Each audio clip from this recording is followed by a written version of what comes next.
Okay, looks like we're live. That's good. Okay, welcome guys. Welcome. This is going to be part 2 of our sort of fairly slow tutorial of Age of Wonders 4, where we just sort of meander through, I guess, the important bits and pieces of the actual game itself. Incredibly good game. And you know, but I do understand that there are sort of certain things that sort of do block people from actually sort of playing it. I'd suggest that you look at part 1 if you want to sort of just get a bit of a look at and see sort of how we got to where we are. We're only 6 turns in, but we did spend a lot of time, or I spent a lot of time, just going through a lot of the concepts yesterday. And today we're just going to be continuing on with that as well. Now, I was considering stopping this particular playthrough, but I'm enjoying it a lot, actually, this particular map. So I'm going to keep on going.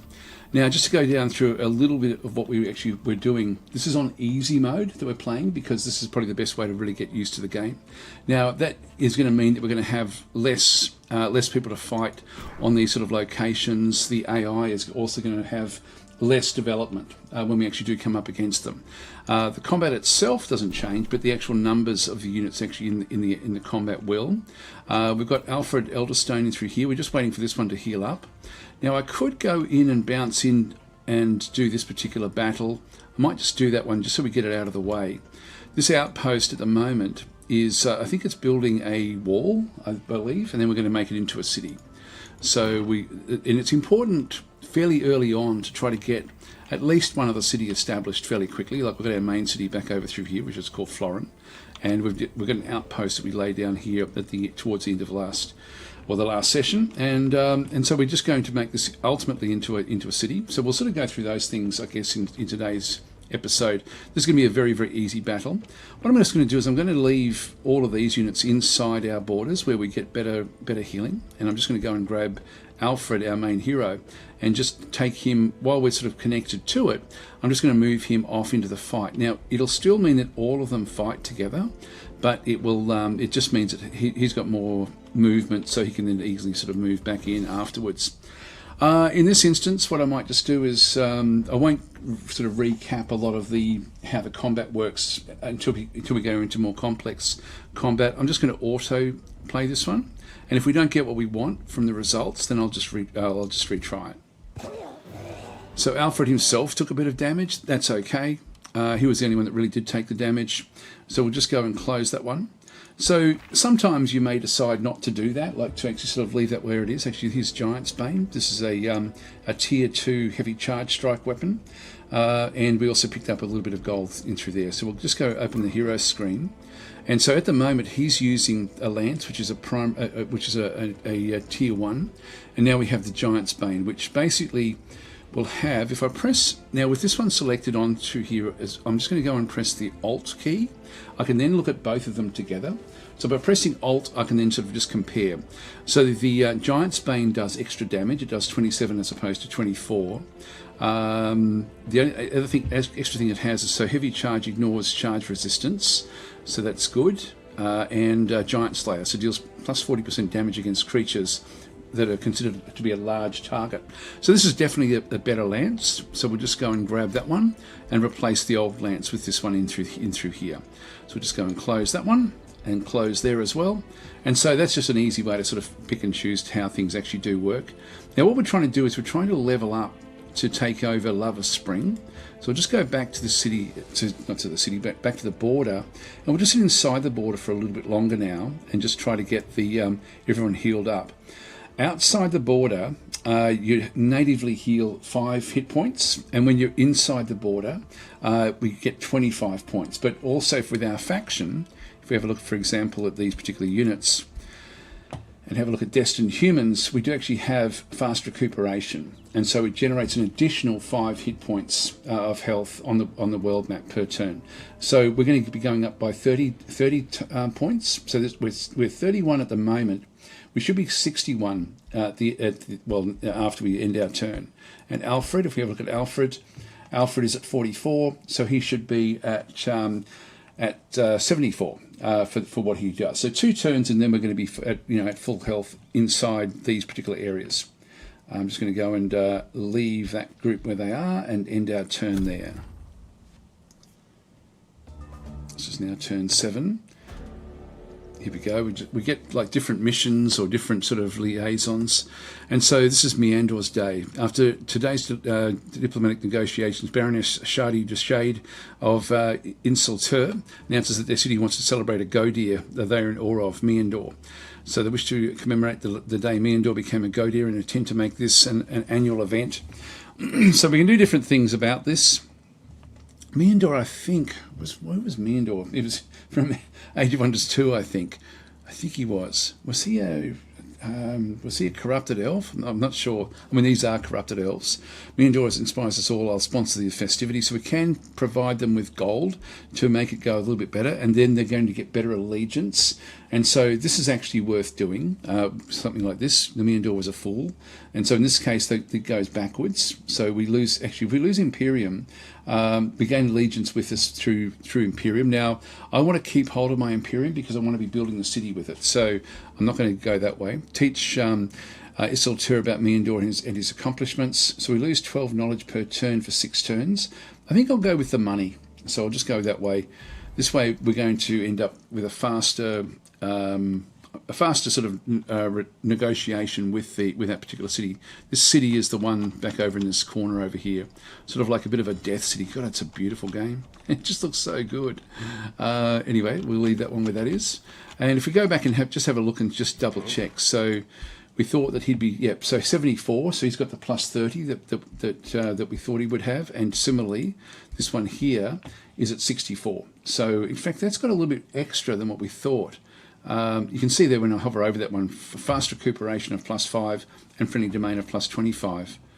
It says total regeneration 30, but I thought it was on 60. I thought he was on 31. I thought it was going to be 61, but anyway, maybe I had maybe my memory is tricking me here a little bit. So I'm going to leave that one there for one more turn and let them level up. Now, and then we'll go after Lava Spring. So we'll then sort of go and do that particular attack. These, you can only take one army in with these. So this structure can only be entered and fought in by one army led by a hero. So you have to have a hero, which Alfred is, and it has to be a single armed entity, as in like a single group. We can't have multiple groups, whereas most of the other battles that we can then have on the main screen, we can have multiple, up to three stacks that will then sort of participate in those particular battles. So let's go back across. Now, we were going to come back out of this one, so let's just go back across. And now we've run out of movement, that's okay. We've got this one here. I'm just going to go back to whatever this loot is. We didn't actually pick this one up last time. So Ring of the Inspired Killer. So what this one does is it's only a tier 1 ring. This unit grants double the morale bonus to its allies when killing an enemy. So I'll just open the hero screen and we'll just go across and add that ring into that particular location. Close that one off. And what else was there with this little animal we were going to go and pick up as well? So let's go and move back up that way. Again, we'll just wait where we are this turn. And then we'll go and do that next attack. Yep, so there's different protective groups around on the actual map, which we will go and clear out. We'll go turn in here.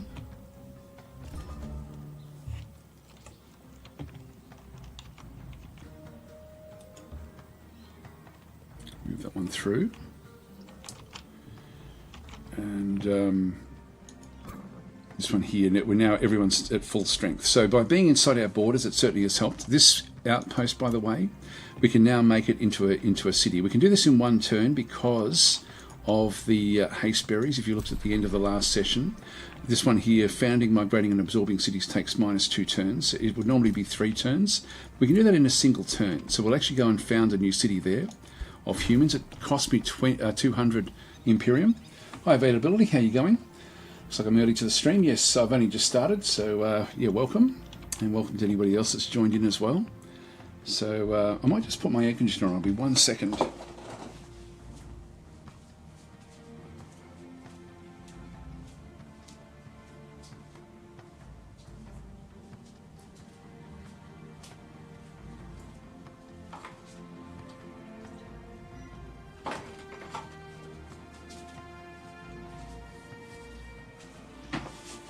Going to get a bit stuffy otherwise. Right, okay, so we'll just go through all the bits and pieces, then we'll go and do the attack after that one. So the negotiation is now proceeded along a little bit with Insel Tur, this particular free city, and we've now gone essentially from this basic allegiance area. Sorry, what is that one? That's the neutral. We're now into the Pact of Cooperation. This one allows us to trade if we wanted to. And then eventually we end up with vassalization at the back end of this one here. So I can go and trade, and we can have a bit of a look at this one. Actually, I'll just go proceed. Now with the trade, they may have something like, for example, rainbow clover. And so this one actually, if we trade for rainbow clover, it's going to cost me 10 gold per turn, and we're going to have it for 15 turns. And it's going to give me plus 100 relations with free cities and rulers, which means it'll actually make this even faster again. So I think I will actually pay that money. So we're going to lose a little bit of money from the gold here, and we get rainbow clover in return. So let's go and do that one. So trade 10 gold per turn for 15 turns. Done. Okay, so we're now trading with them, and the Pact of Loyalty will now, I should have shown, I didn't actually look at that before we started that one, but it now means that we're going to have even more relations with these particular group, as well as the other city as well. So if we just go across to this city over this side, they're also going to be a little bit friendlier as well as they sort of head towards the Pact of Cooperation for this particular city as well. This is the gnarled frostlings in this particular group. Right, okay, so we will continue on. Rainbow clover has now been acquired, so we can see through there. If we can find silver tongue fruit, we then get the full kit, which gives us an extra 10 Imperium. But I don't think I've seen... Did I see silver tongue? I think I did see it somewhere. If we do find it, I'll go after it, because I think that would be useful. But no, I can't see it. I can't see it from where we've been. Oh yes, it is. There it is there. So this one in here is silver tongue fruit. And so what we'll do is we'll come back for this and try to claim that for ourselves. So we'll build another outpost near this one and actually claim that one. So that's sort of what we'll end up doing after we get rid of this ritual circle.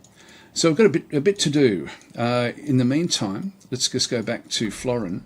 We've got another archer coming in one more turn. We've got the Arcane Institute coming in one turn as well. Hi, Sar Volray, how are you going?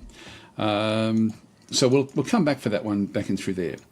As far as spells are concerned, I really can't do too much. I don't think I'll worry too much about anything else in this instance. We'll just keep it going forward.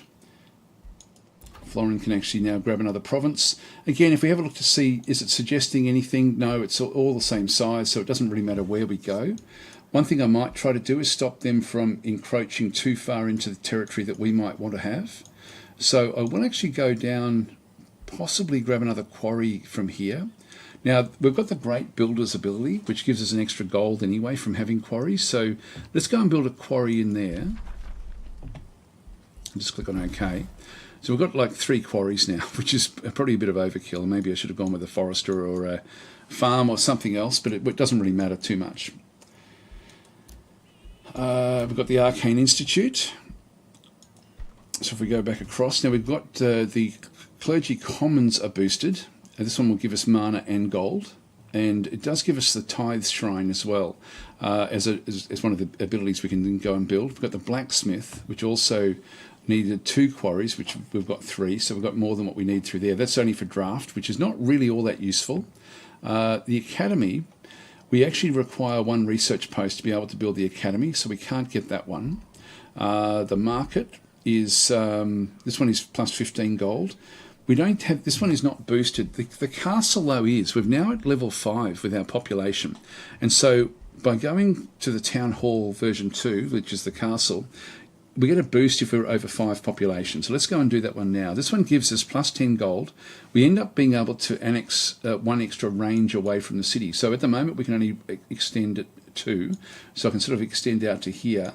By getting the castle, we'll then be able to extend out a little bit further as well. So we'll go and do that.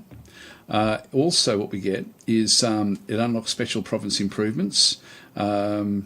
it does unlock the town hall, so we can the citadel, so we can ultimately get the citadel. Again, the boost is at 10 population for that one there. We get the tavern, which makes the city a little bit happier. We can get bannermen and defenders, which will give us a good shield unit actually, which would be a nice one for us to have. And so that one is definitely worth getting. So let's go and grab that one. We're going to get this one because it's boosted in one turn for 140. So let's go and grab that one. And then after that one, we can then get the tavern pretty much as well. So we'll just have a bit of a look at that. The chaplain has also now been researched. So we've just finished off the research of the chaplain. This is a support unit, and I think we'll actually go and buy one of them as well. Now, other things we can do, we've got the convent, which is a city structure. So we can build this inside the city, which will give us knowledge and mana. We've got Wrath of the Faithful. So this is a combat spell. So target enemy unit sustains 10 spirit damage plus 5 spirit damage per each friendly faithful unit in battle, up to 8. So that's actually quite a good one for just doing spirit damage, which we might have a bit of a look at. And then we've got Hold the Line, which is a buff spell. So friendly units in a 1 hex radius gain steadfast. What's steadfast? Steadfast is something that then just this unit cannot have fewer than 1 hit point. And so what this one does is steadfast gives them very, very good survivability. So all of those are pretty good actually, but let's just go with Hold the Line at this stage. Now the chaplain, if we go back into here, you can see this is a tier 2 unit that we can then go and buy. Now, because I've uncovered it, even though we've only got like an entry level castle in here until we get the next level up through here, level 2, this one is still available to us, but the other units that we would then get from the castle itself are not. I think I'll just leave it for now. Let's just leave that one off, and we'll start to sort of bring our armies together. So Alfred will now go back down into the Lover's Spring, and we'll now go and capture this particular location. So we go in, we've got a single unit going in through here. It's a bronze, which means it's not all that difficult. We can always have a look, and if we don't like what we see, we can then sort of stop it. One thing I'd like to do, or in the habit of doing with Age of Wonders games, is to just go Control S and just do a quick save. You can see game saved on the left-hand side there, just in case I need to come back to this location. It's just a habit I've gotten into. And so this one here, when we annex it, it's going to count as a farm. It's going to give us another +5 Imperium, so we're going to go to 45. It's going to give us +20 food in the city that it's allocated to, but it's got -5 happiness, which I don't understand why that's a -5. I would have thought that would have been a friendly one, not a negative one. We do get +2 city stability per fishery, farm and forester in the city domain. So as we get more and more of those sorts of things, and we will get them a lot from this particular city, then that's going to sort of help as well. So friendly units in the domain are healed for 30 hit points at the end of each strategic turn, which is what we get anyway. It does add some special abilities to what's called the Rally of Lieges, which we'll sort of get every so often. This structure can only be entered and fought by one army led by a hero. So we'll go and explore this. So bait and bathe. So after arduous travels, the bubbling waters of a refreshing Lover's Spring seem very inviting to you and your army. The peaceful murmur of the stream is punctuated by playful laughter. Don't just stand there, calls a welcoming, seductive voice, joined by a chorus of laughter. Fair nymphs are frolicking in the waters of the spring. They beckon invitingly with their bare arms, blocking out the humanoid shapes floating lifelessly but under the surface. The nymphs call out, almost imploring with eager request, "Join us, come bathe with us." The nymphs beckon you to join them in the waters. As your troops approach, their smiles darken. "Come on in, do not resist." So it's a trap attack, so we can actually go in. You can see there, this is actually a very, very even battle. This is the first of the actual more even battles that we're going to be fighting. So I will go through in a lot of detail how to fight these more difficult type battles. So this is going to be very, very even. So order your troops to avert their eyes before attacking the nymphs. So in the upcoming battle, avert your eyes is active. And so this one here, so avert your eyes, all attacking units become blind, but gain immune to seduced until the end of battle. Now blind is going to impact our ranged units, so I don't think I want to do that one. I think I'll actually allow them to, I think I'll still allow them to use their seduction. So we'll see how we go. Again, if we don't like the results, we can just go back and replay it. And we can back away as well. We can actually decide to come back again at some future date when we've got everything that we need. But let's just go with the first one. Again, this is where the game, it really does, I would strongly suggest that you replay battles over and over again, and just to get used to the nuance of what you're actually facing. So let's just go with the first one. So we're going to do manual combat. So what we've got through here is we've got 2 nymphs, which are level 3s back in through this side, and then a whole lot of entwined thralls, which are fairly weak sort of units back in there. These are skirmisher type units.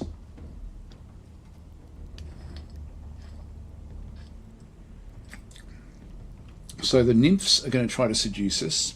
We'll have a look at this when we get into battle. Let's just do manual combat, and then we'll sort of figure out what we need to do. Okay, so Joseph Jack is saying, is order and nature the only real healing spells? They've all got different ways of healing. There's 2 different types of healing. There's healing on the main world map, which is permanent healing, and then there's temporary healing on these sort of maps. So now in this one through here, let's have a look and see what we're up against. So this is the springs that we're actually then fighting over. We'll start with the 2 nymph units at the back through here, and just left click on those to bring them up. So this is the nymphs. So these have got a poison blast, which is like it only takes 1 action point, so they can move anywhere and then do a poison blast, which is going to do sort of like a lot of the poison damage is going to be the blight damage. So 20 blight damage is going to be done. So a single magical attack at a target unit, and it is affected by line of sight rules. That's one thing it can do. It then has the seduce ability as well. So this grants a 60% chance of making the target enemy unit become mind controlled for 3 turns. If unsuccessful, the unit is distracted instead. Distracted, and if you hover over that, you'll sort of see that distracted then means all attacks against the unit are flanking attacks, so it makes it easier for everyone else to hit it. Now, importantly, when you look at seduce, it's got a range of 6, so we have to be very aware of that. But it takes all 3 action points to be able to trigger this one. And so this one is actually very important that we stay 6 away until we can actually attack that one. So we're going to need to work with that to a very, very large degree. They do have a warding defense mode as well, and they can revitalize units as well. So this is within a range of 3. This is just, again, a single action to trigger this one through this side. So friendly units in a 1 hex radius gain 2 regeneration, have their negative status effects removed. So this is going to be a difficult fight. When we have a look at the actual unit itself, it's got 80 hit points, so it's got a fair few. It does actually come in with defense of 4 and very, very high magic resistance at 6. So, and you can see there, it's a bit susceptible to blight, a little bit susceptible to shock, fairly susceptible to fire weakness, but it's got good spirit protection, which is what we sort of tend to be using. So it's going to be a difficult one for us to contend with. Let's just close that one off and look at the thralls. So the thralls that we're actually going up against, if we go and have a look at these guys. So these are more sort of like a fighter type unit. And so these have got, again, they've got pretty poor resistances overall. And so any sort of damage, particularly frost damage in this case, is not going to be all that well. It's going to get through fairly easily frost. And the others aren't too bad. It's only got 50 hit points, so we'll be able to break our way through here. These have got melee strikes, which they trigger up to 3 times, depending on the number of action points they have available. And they have poison needles, which is a range 4 single action point attack for 16 damage, and can then cause poison as well. They're wet in this case because they're inside the water, which means that lightning resistance, frost resistance, and go down, but fire resistance goes up in this case. So by being wet, they're if we can do any sort of lightning attacks or frost attacks, now's the time to do it while they're actually wet. Slippery and swift in this case as well. If we go back to some of these that one's in the water, if we go back and have a look at this one through here and left click, this one's not wet, and so it has a different parameters. It actually is more susceptible to fire damage. Okay, so let's go and have another look. Now, if we have a look at our units, for example, and we have a look at Alfred, so Alfred should be immune to the charm effects, really, because he's a hero. But what we should find is that he should have, this is his status resistance. So it reduces the chance that the unit can be affected by negative status effects, and the current chance reduction is 47%. So with a status effect like burning or whatever else it might be, this impacts those sorts of things. He's just got across the board 27% reduction on everything else. If we just go back across, yeah, the blight's not going to worry us whether we get wet or not, so that's another consideration. If we go into the water, we may sort of be impacted by it. One thing I'd suggest you do when you come into these sort of battles is just click on the unit that you need to be mindful of and just go Control G to bring up the grid system, and then just count out, like it's got a range of 6, so 1, 2, 3, 4, 5, 6. As long as we don't go from there, like across this sort of line through here, we're going to be okay. So that's sort of the limits of where we can go, so that can't use the seduction. We could trigger it so that we end up with a specific unit for that one, but let's not do that. Now, when you're playing any sort of battle with Age of Wonders, be very, very defensive, be very cautious with what you're doing. These guys can move up to that point through there, so they can sort of move out and attack these. You may want that. I think what I prefer to do is have them come forward a little bit. I'm going to move Alfred off to the side. I'm going to move these guys up a little bit, just get them sort of ready to go. I've got 2 ranged units, so I'll just keep them also just off to the side for now. Keep that one in the middle and keep this one off to the side as well. That'll do for now. They don't have any area of effect attacks with any of theirs, and that's always important to have a bit of a look at, but we're just going to play very, very cautiously. Now, there was a question at the end of yesterday's session as to how we can, replay different things. If I sort of think, look, I think I've done okay in this particular turn, but I'm not sure, and I may want to come back to this point to replay this particular point out. In actual fact, if I wanted to go back to turn 1, I just literally click on this one through here to restart the combat down in the bottom corner. But I can also press escape, and I can save the game, and I can then just see, you can see there auto-save Alfred Elderstone in combat. It doesn't auto-save anyway, but we can actually just do this one here, like tactical combat. It's 16 turn 1, so this is actually, must be turn 16 on the world map, I think. Didn't think we're that far in actually, I thought we were less than that. Anyway, you can just save inside the battle as well, but you've got limited of them, so we'll just do a save there as well. So we sort of got this particular one now saved. You can't go Control S, so you can't actually do a quick save. Okay, Joseph Jack is saying, hi, seeing as I got the game this morning, I'm watching to learn more. Okay, looks like Daz is trying to use the false gap to pull the AI in. The AI will do the same thing as well, and it's going to have this regeneration. It will probably go back and use the regeneration that it had. It may do that now. It's the Revitalize. So friendly units on a 1 hex radius gain 2 regeneration, and they may wait. Now this one here has got a cooldown of 3. Seduction has got a cooldown of 2. So once we get going, I'm going to have to smash through and actually try to kill off the nymphs. If they manage to seduce one of my units, I've got to go all out to kill the actual nymph that's got the seduction. So let's just go and end our turn in here. Now they're coming straight through. This is good. They're going to try to poison us. Yep, so that one's been poisoned. That one's been poisoned as well.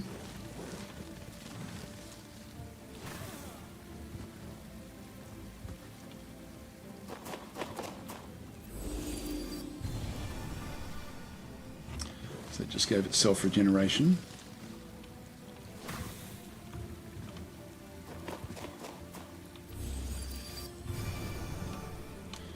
So let's remove the wetness from that particular group. All right, so we're now in the second turn of the actual battle itself, so turn 2 of the battle. We do actually have spells that can then be launched, but we've only got Call to Glory, which is a buff spell. And so the units become strengthened, so they do a little bit more damage and they get a little bit more morale. So why don't we, now this one here again, we know that the Seduce is range 6. So we're just going to go and 1, 2, 3, 4, 5, 6. That one can't actually use Seduce at this point in time. This one here, 1, 2, 3, 4, 5, 6. It also can't use the Seduction at this stage. I'm going to target this particular unit, and so we'll try to kill off one of them. Now, I've got this Quill as well. I think I'm actually going to move this one. This one is this particular one I can move and then do the quill shot from anywhere. So let's go and move this one back into this side. We'll do a shot from in here.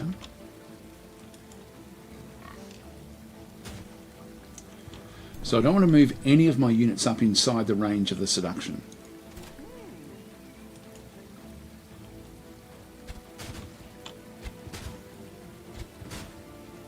Any greys there at the end, but we do have the shot in here.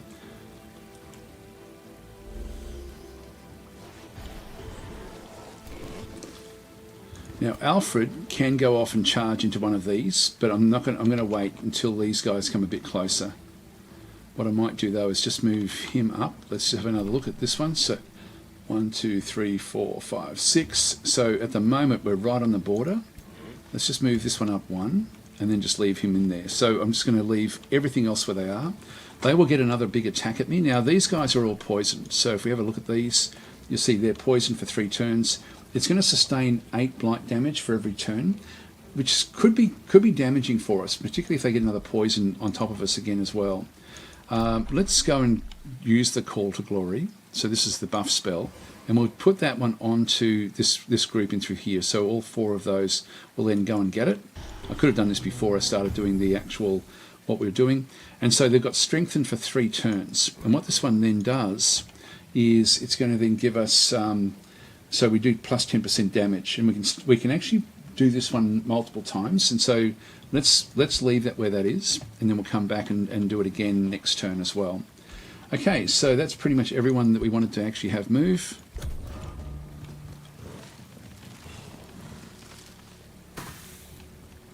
There's only a greys, and that one's poisoned.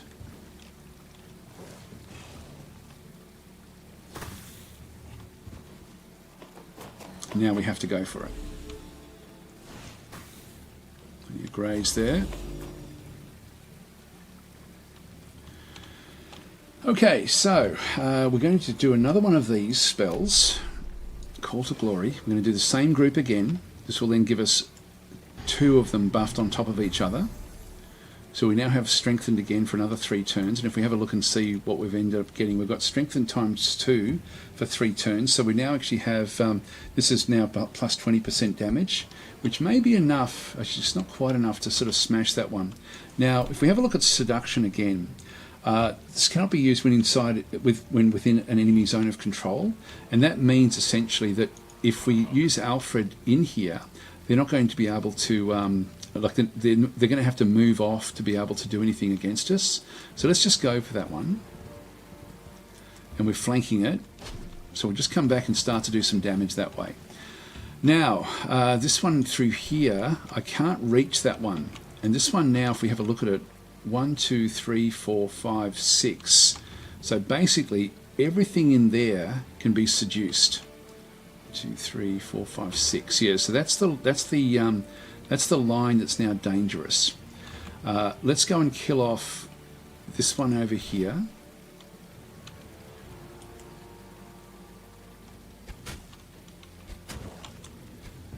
Oh, that was a bad miss. Have a look and see what actually happened there. Yeah, actually, no, it was only a 50-50 actually with that one there. It wasn't a very good shot. That's a 50 as well. That is now bleeding, so it's going to sort of have some trouble. Let's just go back down to here, and then we've got the good chance of killing this one off. It's only if we fumble. There we go. So now everyone's morale has just gone up a little bit higher, and so what that then means is that we've now got a this up through here is giving us better chance of getting critical hits, and critical hits basically mean that you always do maximum damage plus a little bit extra. So critical hit chance of 20% at the moment. Now again, 1, 2, 3, 4, 5, 6. Both of these are still inside the danger zone, and when we sort of saw that, even if I go to there, I'm still in the danger zone. Over here, I'm not. So I'm going to move this one back away into that position, and go for it. And I'm just going to move this one in behind, and so just away from the actual, just so that this one, if it can technically go for King Alfred, but I don't think you can. 1, 2, 3, 6. Yeah, so I can go out to here, and also Alfred is inside its range. This one here can't do that. Yeah, there's not much I can actually do. If I go into the middle here, I then will, yeah, it ultimately can then be targeted. This is one of these things where, you know, even if we get taken over, I then have to think, does it matter if we get taken over? Can I then sort of still come charging across and kill this one off to then release it quickly, or not? And I think at this case, God, if I go in the middle there, it's sort of then going to be far enough away that it just won't really matter. And it's a good hit that we actually have with this one actually in the water like this. It's been sort of slowed down a little bit. I think we might take this one actually. And so they're going to try to seduce this one. This is one of these things again where, again, what you may decide to do is just press escape and then just go back to save game. And I'll just go over the top of this one through here. You also, by the way, every turn in combat, when you press end turn, it then does do an auto save in that particular combat. So you can always just go back to that last turn that way as well. But let's just go and override that particular one. Just go yes in there. And so we can come back to this point if we wanted to by doing that one. So the safe scumming, as I say, would strongly suggest that you do it.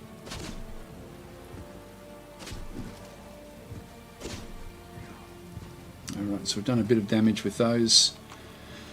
Let's end the turn. Here we go. Now they're going to use the. They're going to try to seduce this one, I would guess. Yes, they got it. It's now mind controlled for 3 turns, and here they come. So now we have to break this mind control. This is where it's a good idea to experiment with different things in the game and just sort of see how things actually do work. Now let's try to run away. You can't do the mind control after it's moved. Now, oh, damn it! I've left it too. I've now left it so that it's too difficult for me to reach this one over here. So that was not a good move, even though I can kill this one off. So I'll take that one out with whatever's going to be the easiest, and I can get rid of all of them really. I can do a big shot there. Let's kill this one off.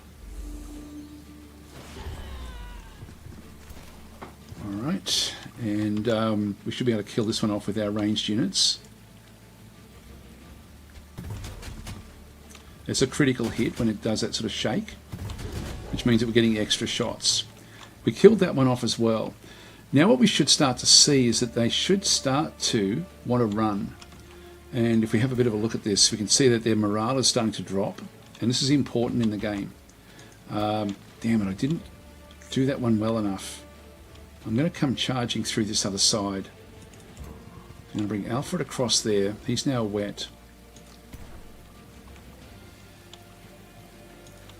And we've still got this one as well. I've only got a 50% chance back across the other side. Let's go this way. Do a quill shot there. It's not going to break the mind control. And, yep, so that's going to be then affected by mind control for 3 turns. Spell ready to launch. Again, this Call to Glory, I'm not going to really worry about that one anymore. And that's pretty much it for this particular turn.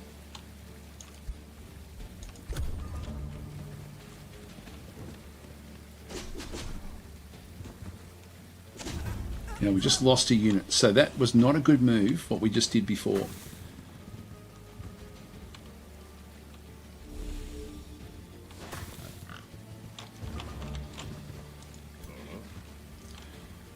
And really, at this point in time, I'm better off now going back and reloading what we had. We're not going to get the kill. And so we're now in a position where it's now just too hard for us. So that was where it can come down to one move, and that's what happened to us. That unit going across the other side was a massive mistake. So what I'll do is I will just go back, and now I'm just going to go and load the game. We're going to go back to that tactical combat that we saved. So we'll just go back and load this one in. And as I say, when you're learning the game, just keep on doing this. You'll learn so much about how cautious you need to be. Right, so we've done the initial attack in through this other side, so we'll just get it back to where it sort of was. The one that we actually left out was this one here. And so we're going to move this one now away from, just go Control G again. So Control G just gives us the grid. 1, 2, 3, 4, 5, 6. So I don't want any forces on that line there. So let's just move this one back. We'll just face around the other side. And this time we're just going to go and put it into a defensive mode. We'll end our turn.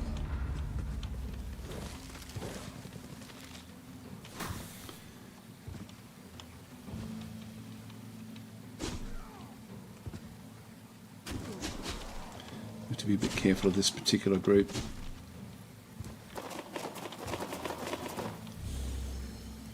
We're probably going to lose that one. In fact, we just did.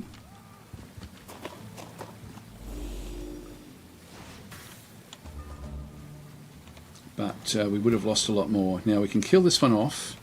I think what I prefer to do here is actually kill off this one like this.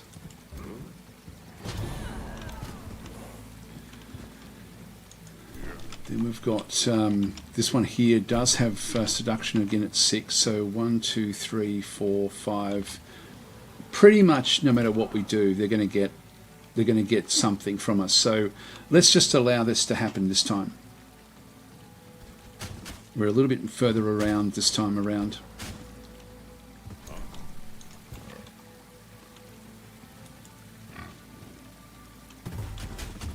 It was a critical hit.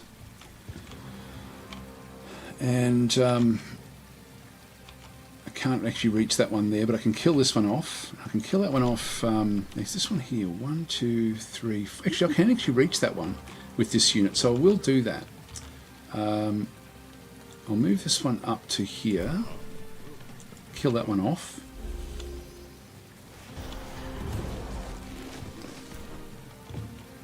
And now I can reach this one where it can't actually run away.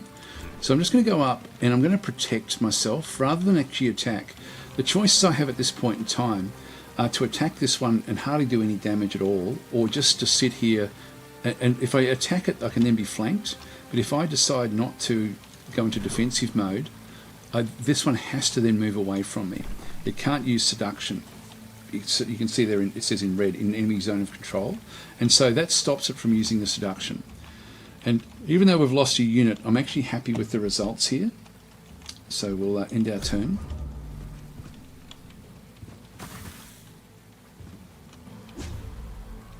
That one's getting ready to run. It's quite demoralized. Okay, so now we have this one can come through and do massive damage against that particular unit. I need to move that one across somewhere else to be able to then sort of get the action with that. Yeah, we don't have great attacks with either any one of these.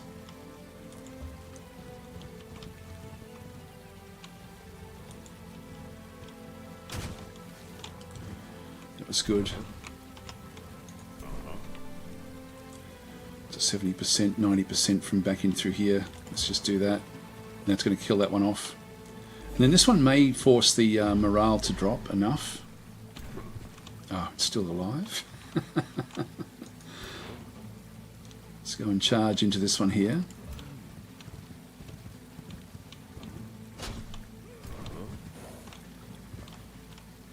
And then we've got the kill in here. So I'll take the kill. Again, it can't use the seduction. Just go and shoot this one. Now that's so close to running. You can see there it's very, very close to actually running away. And I'm thinking when we end our turn, it will actually then turn tail and run. There it goes. And so that's the end of the battle. Now, even though it's running, when you click on yes, it basically ends up killing all of the units that are running away. So I didn't know that when I first started playing the game, but when you actually do get the enemy fleeing the field, it kills everyone. So the enemy is fleeing. Do you wish to claim victory and win the battle immediately? Yes, we do. So we'll just go and do that. Now, the reason you may not want to, sometimes you've got different abilities to like resurrect units and do things like that. And so we could do that if we had that ability. So we did lose one of our units at tier 1. You can see we took a fair bit of damage across the board. Alfred went up a level. We'll just go and close that one. Again, if you think that you can do better, then just go back in and retry. And again, I'd strongly suggest that you just do it over and over and over to get used to how protective and how defensive you need to be. So Negative Assurance is saying there are no mistakes, only happy little accidents. There we are. And particularly when you're playing Age of Wonders, you will learn so much by save scumming or retrying and just playing out the same battle over and over. That came down to moving one unit, basically, meant that we either lost most of our forces or one of our forces. So that's sort of what the game is like. That's why it's fairly unforgiving if you do make those little mistakes, but it does actually give you the option to go back in and retest those. So we'll just go and close that one. All right, the Bait and Bathe Aftermath. So you emerge victorious from the Lover's Spring. One final nymph approaches, arms raised. Did I miss all the fun? She asked playfully. She continues, those hags trick people only to drown them for sport. They even tried it on me once before chasing me away. I'm glad there. She paused to choose her words carefully. Gone.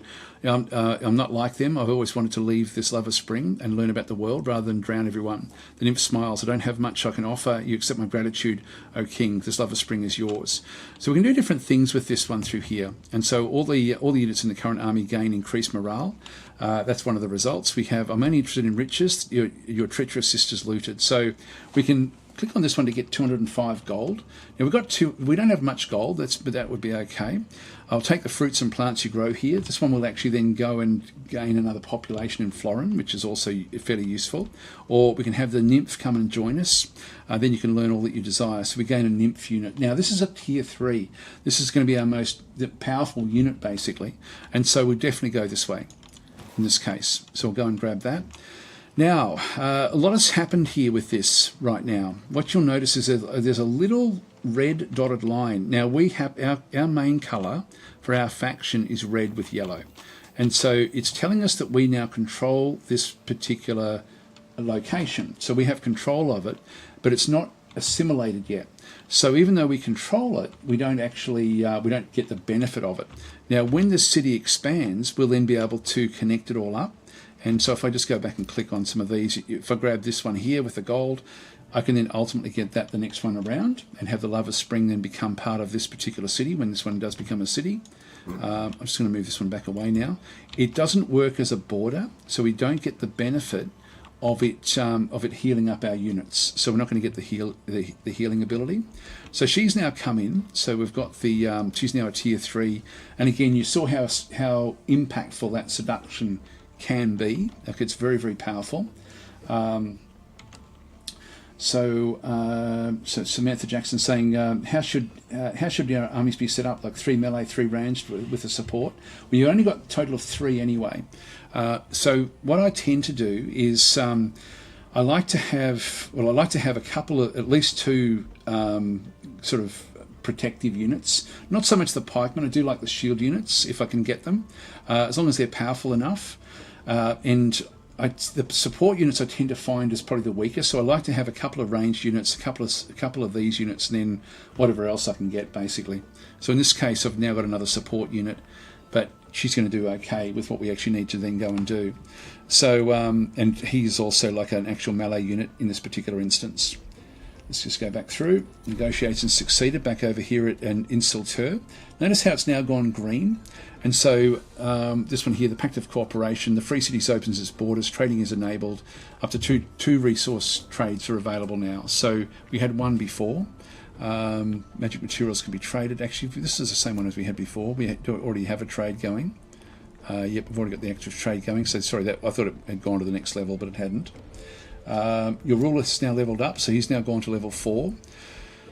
When we get to level 5, we get to do a special signature skill, which we'll have a look at later on, but that'll be with the next level up. I like to start off with support and then go from there. True Sight, Undying Loyalty. Target friendly unit gains steadfast for 1 turn. it's going to just mean it can't be killed, but I don't think that's going to be all that useful. Now, some of these things like defensive training is really, really good, but we need one more support to be able to then go and get that one. So if we got Stand Together, so the unit deals 20% damage when adjacent to another friendly unit with Stand Together. Now that's all of our human units, except for him. True Sight, we don't really need that one. Vigor is going to give him plus 10 hit points. And there's some good stuff in through here as well. Like there's some really, really good things in the support area. If we go back up to here, we've got Defense, Sprint and Archery. Now let's go back down in here again. So we'll just go, I think, with Stand Together. Let's just do that one there. We'll confirm that one. It's not a great choice, but it will do. All right, so that's the that's what we actually have. This one in here, we'll just move this one across. This one here, we'll just go up. And we'll just move back. So what we need to now do is just consolidate the lands around where we are. So we'll just end our turn. It's only turn 8, turn 9 now.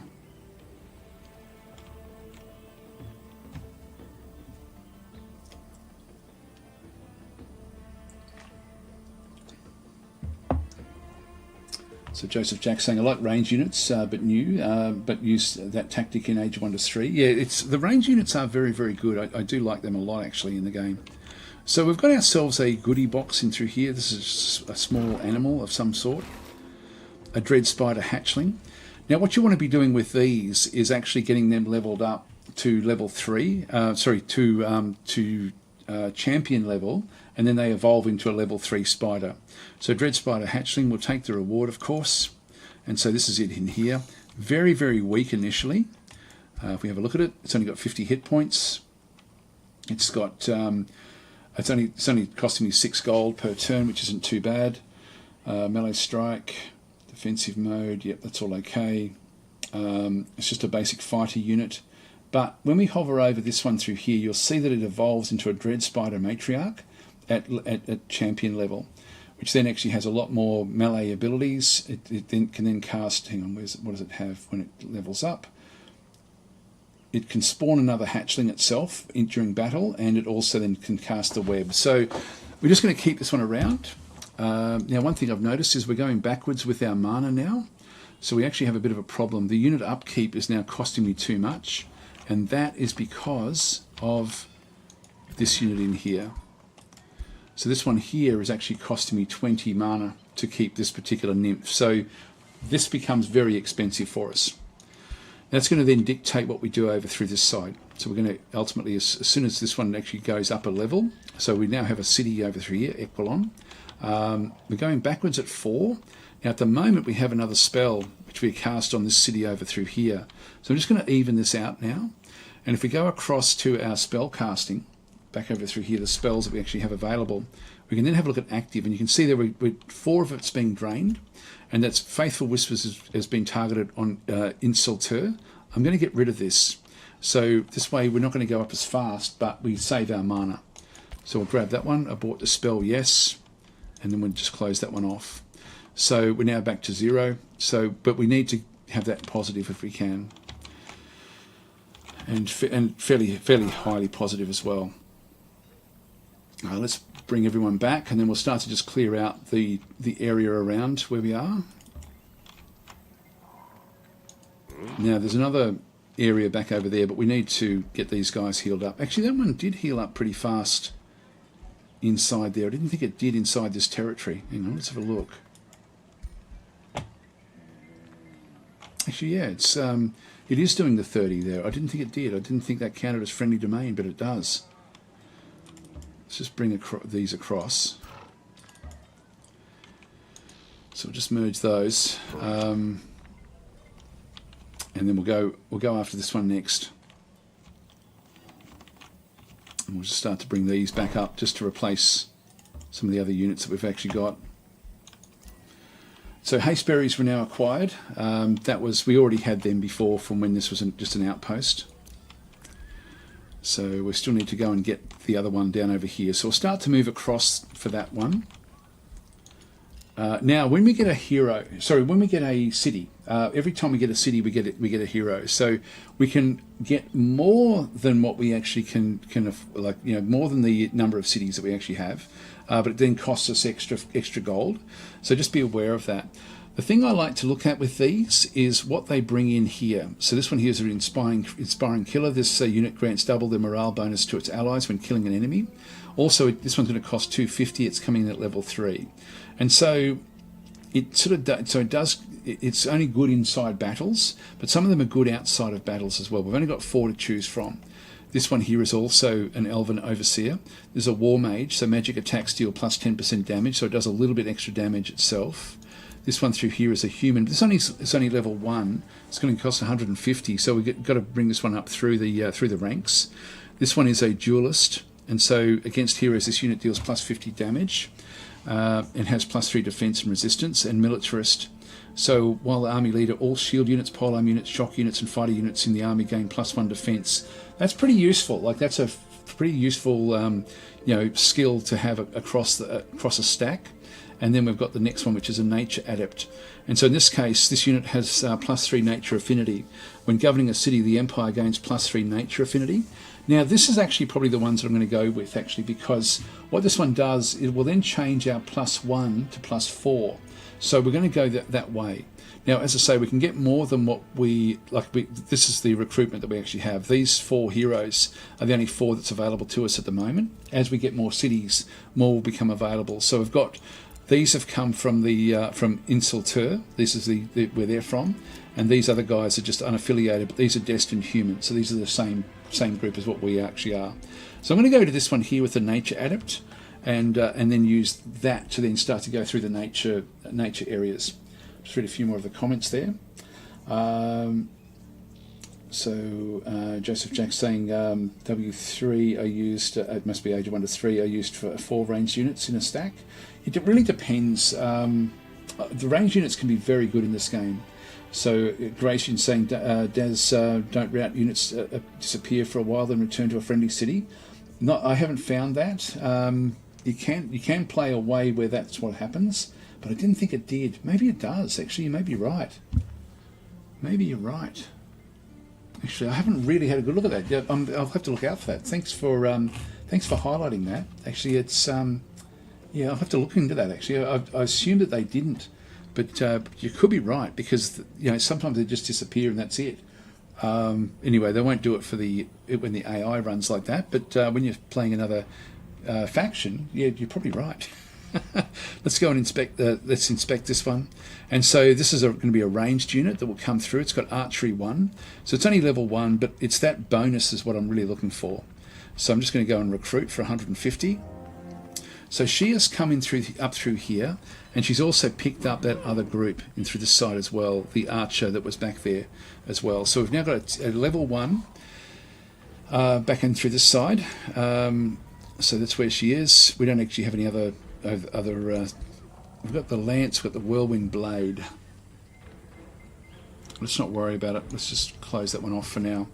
And so we're going to start to bring the armies together and have them so that they can then go off and do their own thing. Now we've got another range unit in through this side. Just move that one across. This range unit is also coming across, so we'll bring those together.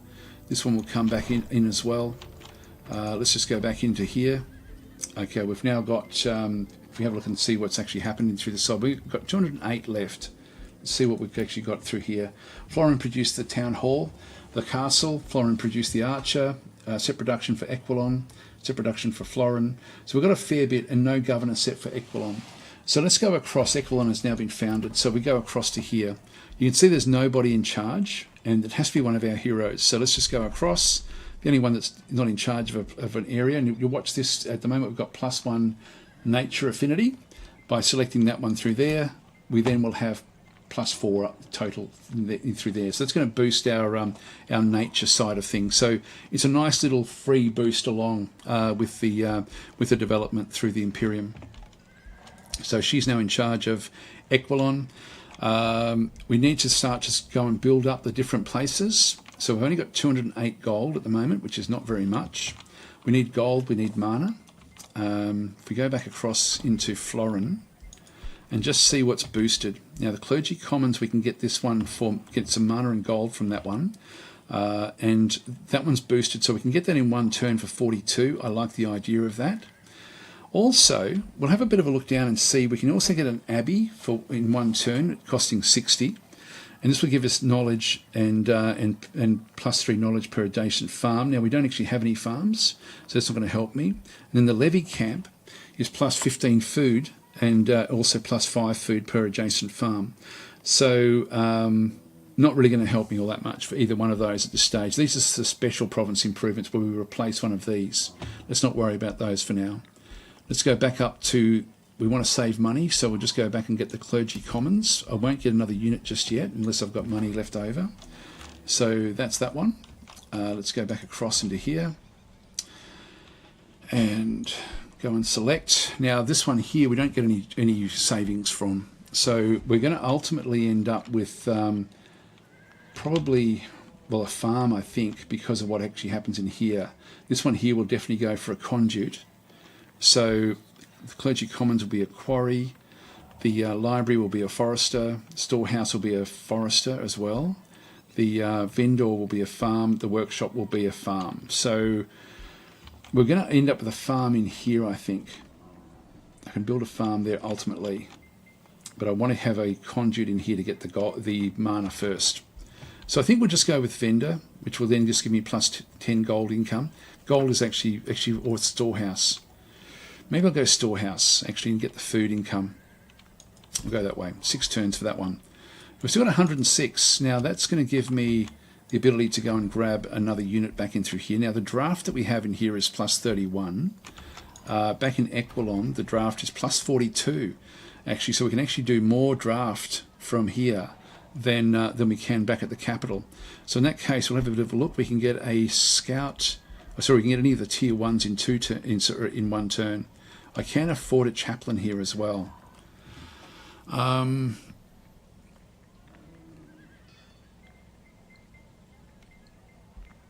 we can grab another archer or another pikeman.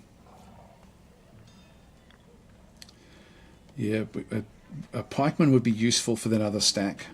So I think I'll grab this one here. It's only 50. So we'll grab that one in 2 turns. And if we go back and have another look at the other location.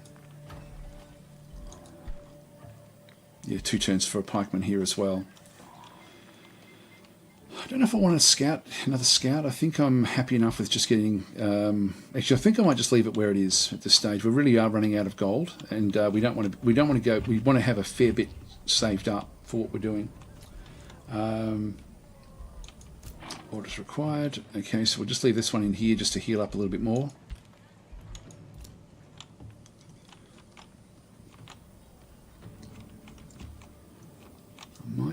Might start to sort of head out and see what else there is that we can sort of spot.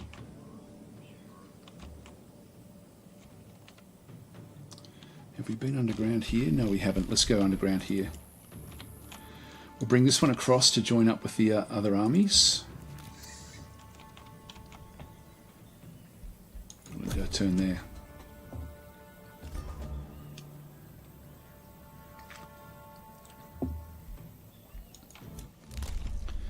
So now we're going to start to rattle through the nature affinities. So founding and absorbing cities takes -2 turns. We've already done that one. No, we haven't done that one. It's a fairly cheap one for us, actually.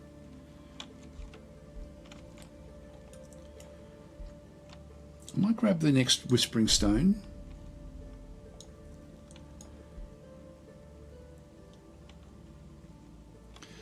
Might grab that as well. It's only 50, so that takes us down to 35. This because we're going to be going after and clearing out the various infestations now fairly early.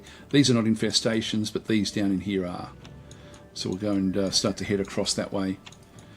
Now this one here, we're pretty much all healed up and ready to go. This will be an easy battle for us. So we'll just move up.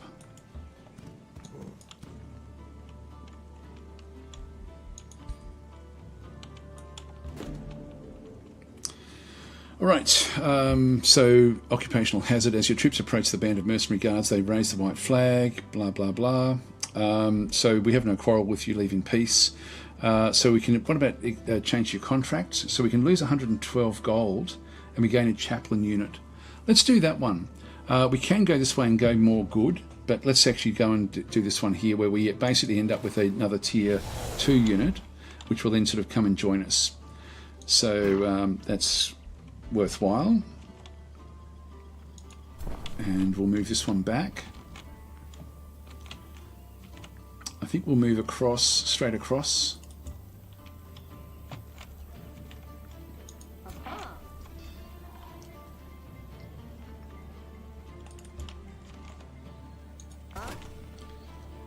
Can't quite match up.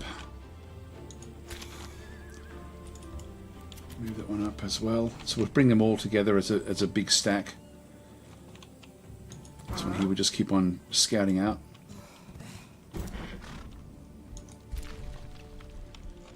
Now that one's doesn't have the little red, so it's not going to go off anywhere. Now one thing I didn't do, which I was thinking at the time I probably should do it, is to grab this one here, but I can no longer afford it. It's 75. If I wait a turn, I'm going to be able to then get it next turn. So let's just go across to here and just wait and see what we end up getting. So we can then sort of, this can be dug out. This one can't. So this is actually, this will then expose other areas of the underground. We may get treasure and stuff. Okay, so we've got Army Heal, we've got Faithful Whispers. Yeah, let's not worry about those because we're going +5 at the moment again, which is good.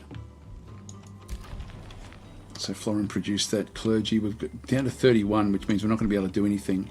What I'll do is I'm just going to go and grab some merchandise for a few turns. I'll just get, say, 3 turns of that. Our gold situation is pretty bad, and we'd be wanting to sort of try to get on top of that one. We should actually be, we should have a few hundred gold at all times, and same with mana. We should actually be aiming towards, you know, getting high hundreds of the mana just as a reserve. We'll start to bring this one across as well. There's some more loot. So we might send Alfred off to go and grab the loot, so he can just go off and grab that one. Where are we on the map? So we've explored this part of it so far.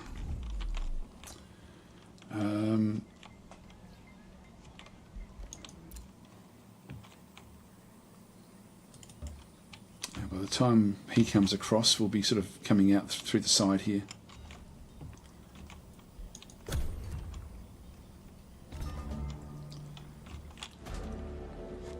Okay, Ride for Vengeance. This is a battle quest, so we need to kill off 5 units. So Helene the Arrow Slinger approaches you.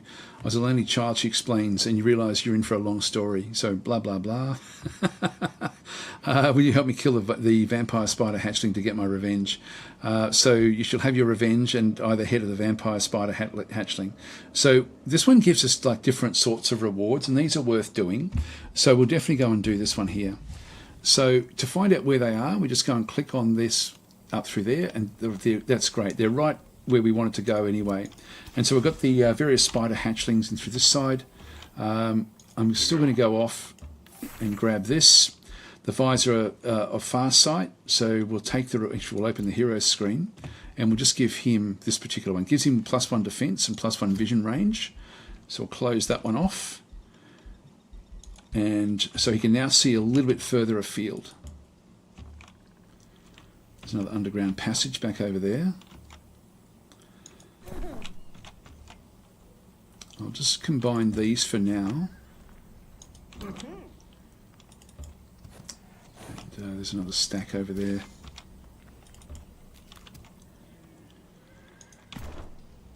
Bring these up. And we'll start to consolidate some of these units now, and we'll rejig what we're doing with the stacks once Alfred comes back into the group. There's an ogre keep in through there that we can also go after. Negotiation successful. So this one here we now have trading enabled with this particular one, and so the Pact of Loyalty comes up next. So we'll just go good news. This one has now changed to green, which is good. So we're now in this location. If we go back to trade, it does have Fireforged Stone and the Rainbow Clover, which we already have. So we don't need the Rainbow Clover. We don't need any of those. So let's not bother with any trading. All right, let's go now and grab this one here, this General Empire skill. Now the other thing is we've got one extra Whispering Stone, and what I want to do is I want to go back to my capital and apply that Whispering Stone to the capital just to get more stability back into the city. So we'll just go and do that. We did this one yesterday as well, so I won't go through too much about what I'm doing with that. But I'm just, if I've got an extra stone, I might as well use it in my cities rather than use them on the vassals. But if I come across an independent city, I'll definitely be using it on that instead. Okay, so Equilon produced a storehouse. Now we still don't have the growth just yet. Plus 60, the granary would be 2 foresters. I'll go with the vendor. And I'll see if I can get something cheap over here as well. The archer battlements, it is boosted. That would be a very, very good one for us. I think I might wait. In fact, I'm only 1 gold off with that one. Let's see if we can actually grab some gold underground. So if we just go and press page down. And if we then go across, because we unlocked this excavation, we'll just see what happens when we get that one at the end of the next turn. Okay, so we can now expand one more. Now, again, nothing is really highlighted as being important to me. And I want to sort of block off this free city from encroaching too closely into our territory. So let's go and get ourselves a forester here, I think. Actually, I can get... No, I don't want to go too far up that way. Let's just go this way. Just grab a forester. It gives me 2 foresters in this location, which will then allow me to sort of get other buildings and things. Just move this one through. End our turn again.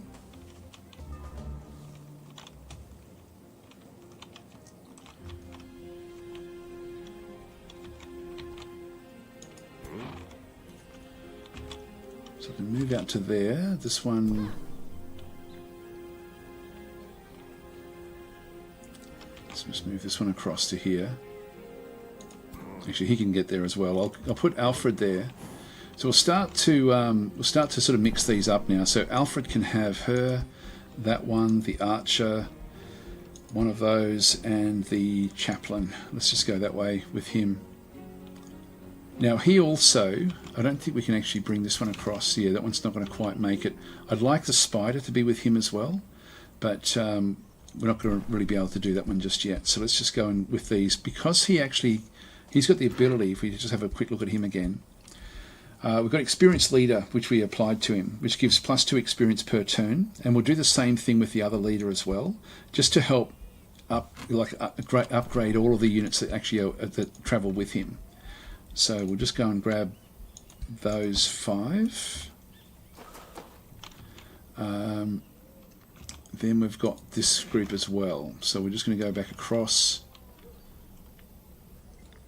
Now what have we got? That's just a very small group.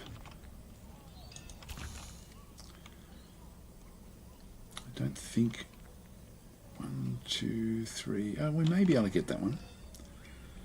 If we, yeah, no, actually we're not. We're not going to be able to get it, unfortunately, and bring this one back in. Maybe the turn after, but we'll figure that one out for ourselves. Let's just move across.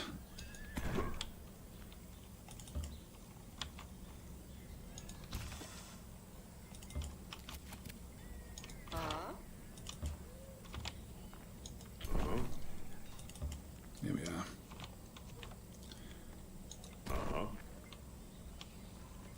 It's a safe battle, but we'll wait for that one for next turn. I'll then go through how multiple stacks then sort of work with combat. Okay, so we've actually now undone this one here. This one, vassals grant +10 gold in tribute. That would again be useful for us. Here we go. Now we need to get more mana. We also need to get more gold, but I'm just going to go here and just build a conduit to start with. Again, we're looking at what's shows up as largest. So all of these are sort of giving us an indication that they're suggesting that we go into one of these two locations before we do anything else. And we'll just go for the actual conduit. That will then give us a big boost to our mana, which should be good. And then next turn we can, or next time we then have an expansion, we can then go and get the Lava Spring and bring that inside the city. Now, sometimes when you expose areas like this, it will then expose a wandering stack that will hunt you. We didn't have it in this instance. Let's just go back across.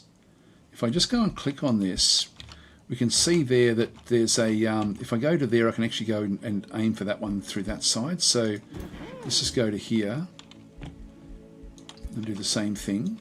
I can only do one at a time. Just see what we end up getting. Just bring this one across.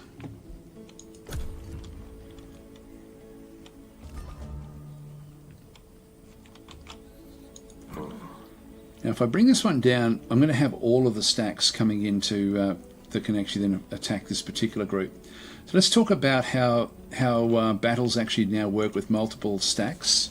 So the way it works is that you can have up to 3 groups come into a combat, and if I go and hover over that one through there, anything that will be part of the battle or can be part of the battle will then be highlighted. So it's only that other stack over here along with this stack that would actually be going into that fight against that particular group. This one doesn't. To find out why, see how there's like a red border that sort of goes out around here. When I hover over it, you'll see the red border there. So it extends 4 out or 3 out from the actual where the battle is going to be. And so that's where we have to have a unit inside there to be part of the battle. So if I grab this unit and move him back 1, he's then going to be within that 3. So if I then get this unit and hover, we'll now see that all 3 stacks are now going to be in the actual fight itself. And so we've got 1,000 points versus 175. So it should be a very, very easy fight. So let's just go and do that with this particular unit. So we'll just go and grab that one. I'm just going to do a auto combat. Oh, by the way, we're attacking with this one, and it puts it into like from strongest to weakest. So it's the weakest unit is doing the attack. We have to go and attack with that one. But I can decide if I don't want to have a stack, if I don't want to have a stack participating, I can unclick it, and so it won't actually then play a role in the actual combat itself. But in this case, we do want that to be the case. So I'll just do an auto combat. And we took a bit of damage there with that one. Everything else is actually okay. That one went up a level. That's now a soldier level. That's okay. This one's gone up to champion level. So this is all good stuff. We'll just go and close that one off. So I'm happy enough with that one. We then pick up the extra 42 knowledge back up through here. And we've got Hold the Line, which we actually did just get. So this is the buff spell. Select new research. So we've got 2 of the old general ones. These are for the scouts. So the Wayfinder enchantment will actually allow them to move faster. So this one is just going to give them basically an extra boost along. This one here allows them to see further for the scout unit. So they're quick and easy. The Staves of Mending, this is one that we had got earlier on. And so it grants enchanted units Faithful, which reduces unit upkeep, and Mending Touch. So this will be for all support units. So let's go and grab that one through there, because Faithful units, we do now have more of a benefit by having Faithful units. So let's now go back across. We'll now combine these 2 into a single stack. We can then just come back through, finish off this particular one down through this other side on our way through. So this is another safe battle. I'll just do a quick save, and this is the quest that we had to then go and try to do. And again, because it's so one-sided, I'm just going to go and do an auto battle. But again, if you're going to play it, click on each one of these and have a right click on it and just read what they do. You know, like they're going to have different sort of abilities, and just try to figure out, like, you know, if you are going to fight them out, it is worth doing that when you're just starting with the game. Now, again, we've done pretty well. She's gone up another level. This is perfect timing for us. So we'll just close that one off. And so I'll just go blah, blah, blah all the way through there. So she does actually get enough experience to level up. And so train the new recruits in Equilon. So Alfred receives 303 draft. So we can actually then generate extra units in Equilon if we wanted to. I'm happy enough not to. Actually, we avenged our old mount, go out and ride it and train a new one. So you gain the hero item White Wolf, and so this one actually allows us to have a better thing than a horse. So this one actually is probably the one we will actually end up going for. The White Wolf is a good one. So yep, let's go with this way here. So we avenged your old mount, go out and train a new one. So we'll just go that way. So Alfred, if we now go and have a look, we've now got level ups. So hero leveled up twice actually. Looks like she's got two level ups. So we can now choose one of the feudal lords for her. So we've got Lord of Knowledge, so we get 15 knowledge. Lord of Magic, so 15 mana for the city which she's the governor of, which would be fairly good. Production would also be good, just to sort of speed things up a little bit. That wouldn't be bad actually. And then Lord of War. Yeah, I won't worry about that one so much. Now the other one I really want to be getting is the Experienced Leader, to give the +2 experience per turn to everyone in the stack. So let's go and grab that one to start with, and then we'll come back and we'll grab the Lord of Production, I think, or the Lord of Magic. I'll go Production because we're still so early in the game at this point in time, so we'll confirm that one. We only get that from being feudal, because we started off as the Destined Humans started off as in the feudal culture. So that's why we get those lords. You don't get them otherwise. Okay, so she's now level 3. I'll just double check that we did actually move that one up. Now, I don't want to have her with the White Wolf because she's not going to be going into the middle of combat. So we're going to go back across and go to Alfred and right click on Alfred. And you can see through there's an exclamation mark next to the horse. And so we can bring the White Wolf across. Again, if I just press the Alt key, we can see what the difference actually is. You can see this one's a Pack Hunter. Pack Hunter basically means melee attacks deal 20% damage per friendly adjacent unit, with Pack Hunter abilities as well, which we don't actually have any. But if we did have wolves and things, then that would kick in. It's got +2 resistance, and there is an ability now, an Enfeebling Howl. So it deals damage and applies 1 weaken to enemy units in around 1 hex around it. So if we charge into the middle of battle, we can then do that one instead of an actual attack. I don't know if we would do that, to be honest. I think we'd be charging in anyway. So, but it can apply weakened. Anyway, it's still a better unit overall. So we'll go and grab that one. So he's now going to be riding the wolf. Close that one, and you can see he's now he's now on the actual wolf mount. So there's Alfred on his way. Now again, if we wanted to just make sure that they're in support of each other, which we don't have to worry about it too much in here. Oh, by the way, I should just point out, I thought I was going to clear this one out, but you can see there, this one's got like a different sort of banner. It's got like a castle banner in green, and this one here has got the Marauder banner, which is the skull. This means that this particular stack is actually protected from this group over here, I would guess. So if we have a bit of a look to see, these will be Gnarled Frostlings back in through this side. So that's their group, even though it's outside their territory. So we just leave them alone. We're not going to clear that one out on the way through. The Ogre Keep we could clear out if we wanted to, but I think we'll just continue on going. Let's just keep on going along on the road, and we'll just go. We'll take this area back over this other side. Move her across as well. Okay, so now if you need to find out if they can protect each other, just select a unit and then just go and click on this one through here. And what that will then do is it will just highlight if they're in support of each other, which they actually are. So that's all fine. Now this one didn't find anything of great value. There may still be stuff. Nope, there's nothing else deeper in that one there. Let's come back. Now we may expose things that we don't want to be dealing with, but we'll see what we end up getting.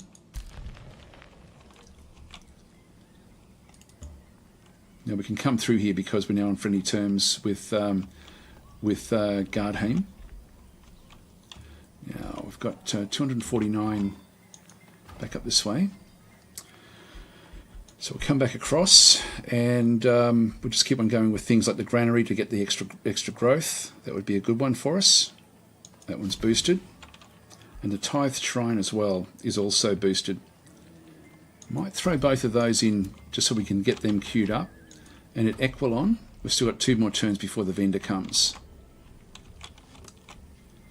We've got this one here, we've got the city now, so we might even have a look to see if we can go and get a defender unit. The defender unit is a shielded unit, which is actually very good when you're in amongst other units. It just gives you a better protection. So I quite like these units. Just don't have too many of them in the stack, but just one or two in a stack is really quite good. So it's 12 upkeep, which I can afford. I think we'll actually grab this one. So we'll start to build that one in through there. It's a tier 2 unit, so it's fairly powerful. So Samantha Jackson saying you're keeping them together for a reason, mainly just for the support of so that they can sort of support each other in the actual combat. That's the only real reason, just to sort of show that. I could split them off to have them go off and do their own thing in this early part of the game, particularly playing on early mode, on easy mode. I don't have to keep them together. In fact, we've probably done what we needed to do here. We do have to come down to the ritual circle, and there will be hidden units in through there. That one may be a little bit more tricky than we think. So this one here is, if we go and click on that one, it's a silver infestation spawner. So maybe we'll just go with everything across to this one first, clear that one out. These are also, when you've got like a special territory like this magical material, these also end up costing more. Like, you know, it's more difficult to actually get rid of these than you sort of assume as well. We'll kill this one off on the way through. This is just a marauder, so we can just go back across. Again, if I attack this one, everyone's going to come into the battle. So we'll just go across. We'll just do an auto combat. Yep, a little bit of damage, but nothing too much. Actually, Alpha's now just gone up a level, which is good. Okay, so and so what we're trying to do is we're trying to get experience as well as we go through. So when we come across, negotiations succeeded back over Insultur. We can now see the city itself, but the Pact of Loyalty. So we're now heading towards vassalization. Great news. And so this is good stuff for us. Our ruler leveled up. Now, eventually I'm going to be probably wanting to get a few of these other things, but we'll just see if there's anything else in here that we really want. Defensive training is great. Feudal leader. So adjacent friendly units have plus 10% damage and plus 1 defense. Inspiring leader. The unit upkeep is actually quite important. I'm going to grab that one now, I think. Strength training. Yeah, I'll grab the inspiring leader just to make you see how we're getting plus 70 and plus 20 at this point in time. If I go to inspiring leader and confirm it, we're now getting plus 24 and plus 79. So eventually we'll end up with a bit more loot or gold and mana because of that, because of having them set up that particular way. Now Eklon can annex another province. And again, the big ones are this one in through here. So it's wanting us to sort of choose something from in this other side. Now, ultimately, oh, sorry, in Lava Spring as well. This is going to give me plus 20 food. So it's quite a big one. It's funny it didn't go big there. It's actually suggesting we go down in here and pick up this one into like something in through here. If I went with a farm there, ultimately the Lava Spring is going to give us, if I just hover over that one through there, yep, so plus 2 city stability per fishery, farm and forester in the city domain. So I think I might grab that one now, and then we'll sort of look at getting other things after this. Also, it's now going to highlight that we can now do the Rally of Lieges.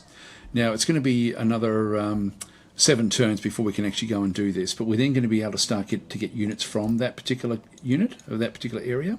Also, if we vassalize these cities, we'll be able to pick up units from them as well, from both of these locations. So we're doing fairly well.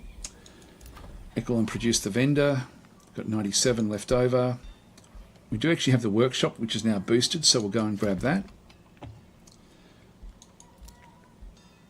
Thorin can annex another province. Yeah, it's got a big one through there because of the farm. So we can either get another forester or a farm. I think I'll grab a farm in this case. It's occupied. We are going to have to clear it out before we can make good use of it. So we'll just go that way. And actually we've got another, this one's gone up another level as well. So we want to definitely grab this one in through here. So we'll grab the, I think we'll grab a mine in this instance and just get so we can really start to ramp up the gold income. Getting that second and even the third city is quite important to get that one fairly early. Let's move down.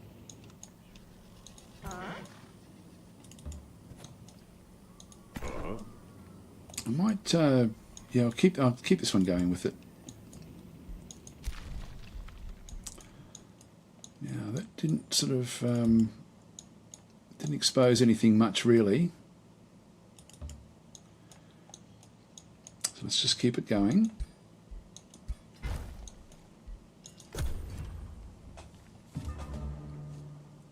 Here we go. So we want to now avoid this fight. It will start to sort of try to hunt us down, and sometimes you get treasure, sometimes you get these sorts of things, so we want to get out of there.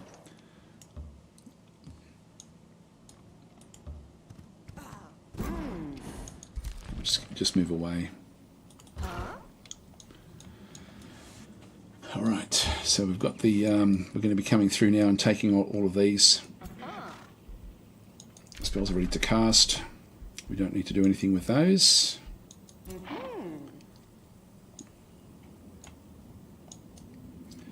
Now, at the moment, we've got it's only got 222 in there, playing on easy mode, so that's all that actually is, which is not too bad. And then we've got the ritual circle, which is showing 260. I'm assuming it'll be more than this ultimately when we come back in. Let's just go back in. Actually, it is only the 3. So both of these can actually defend against what we're doing through here, so it really isn't going to matter that much. Let's just clear this one out to start with. So I'll just do a quick save. Again, I'll just auto-combat this one.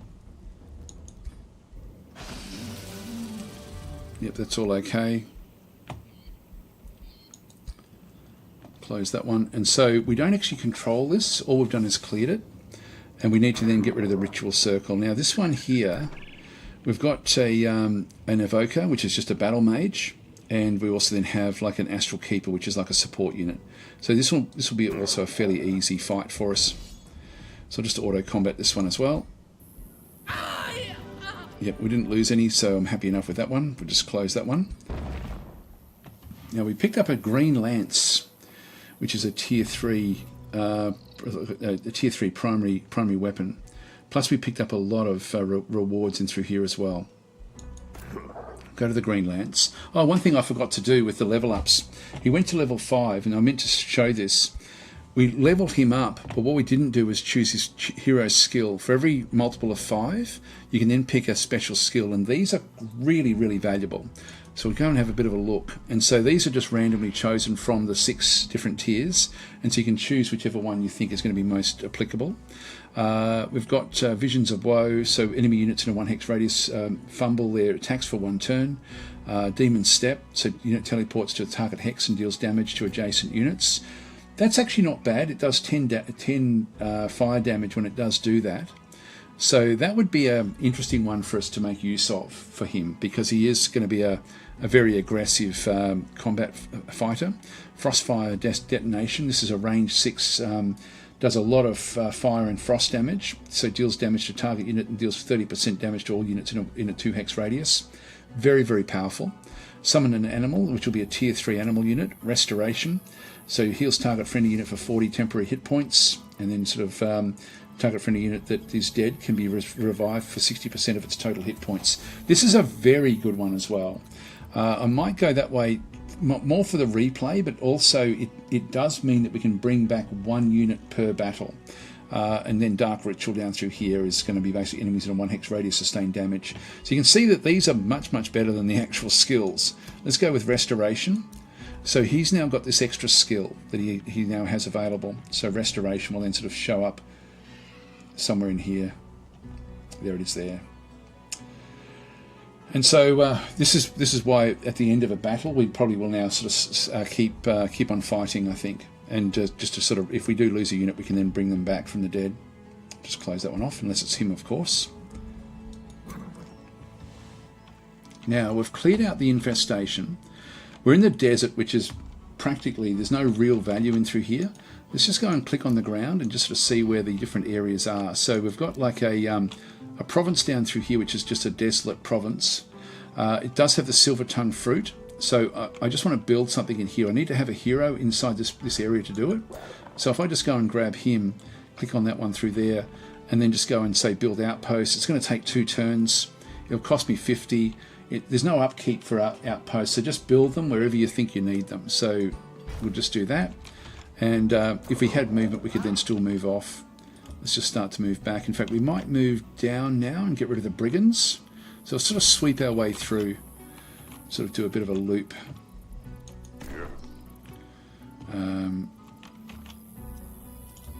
Bring that one through this side. Yeah, that'll be okay. We'll just end our turn there.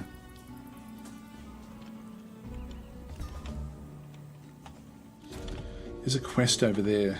Here we go. Harbingers of Misfortune, an encounter quest. There's only 2 watchers. We have to deal with it. So, terrible news, my king. Our scouts reported sightings of an army of watchers roaming our lands. The destined humans will panic when they notice the watchers are nearby. Quickly, O king, you must dispatch them. So no need to panic. I will take care of the watchers. So we'll just do that. Now again, these are good because we end up getting, in fact, we didn't do it this one here. I'll just go back into his abilities.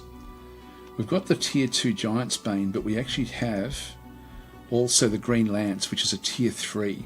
So if I go and press Alt, again, I can just check to see what the difference is between the Giant's Bane and the Green Lance. So we do blight damage in with the Green Lance. It heavy charge, yep, that's okay, and we got a chance to poison. I think we might throw that one on. So let's put the Green Lance on. So he's now going to be using this particular lance. I love how, just over time they sort of then build up. So this is the quest that we have to then go and do. These 2 here, 2 tier 3 battle mage units. Now I'll head back this other side. Bring everyone across. Again, just in support of each other. And then we can move them off into different directions if we wanted to. When you're playing on brutal difficulty, you probably want to try to keep your forces together, but playing on the difficulty that we're on, like the easy difficulty, we can sort of just split them up and do whatever we want to do. Yeah, Equilon, now nothing boosted. The market, 100 for that one. The library is 2 turns, we get knowledge. Let's just go the cheap way, I think, or the clergy. Let's get the knowledge.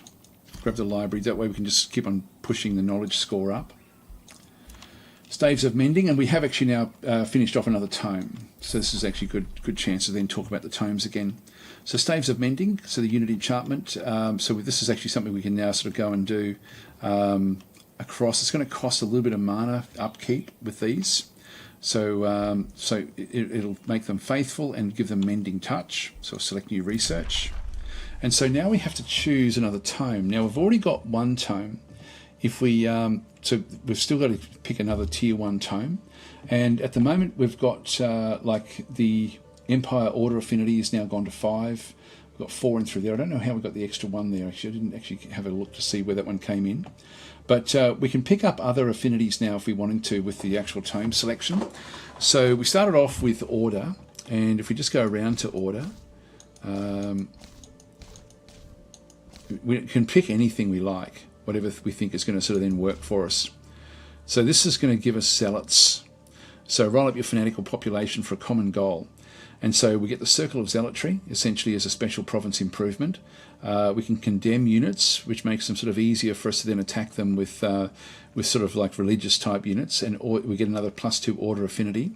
Got Condemnation, Legion of Zeal, which they do spirit damage, but I don't think I'll worry about this one actually. We'll go and pick something different. So we can go any way we like. We really don't. We're not constrained with anything. We've got Frost Arrows. If we go the Tome of Cryomancy, this is more going the undead way. So we can sort of really have a big choice in through this side.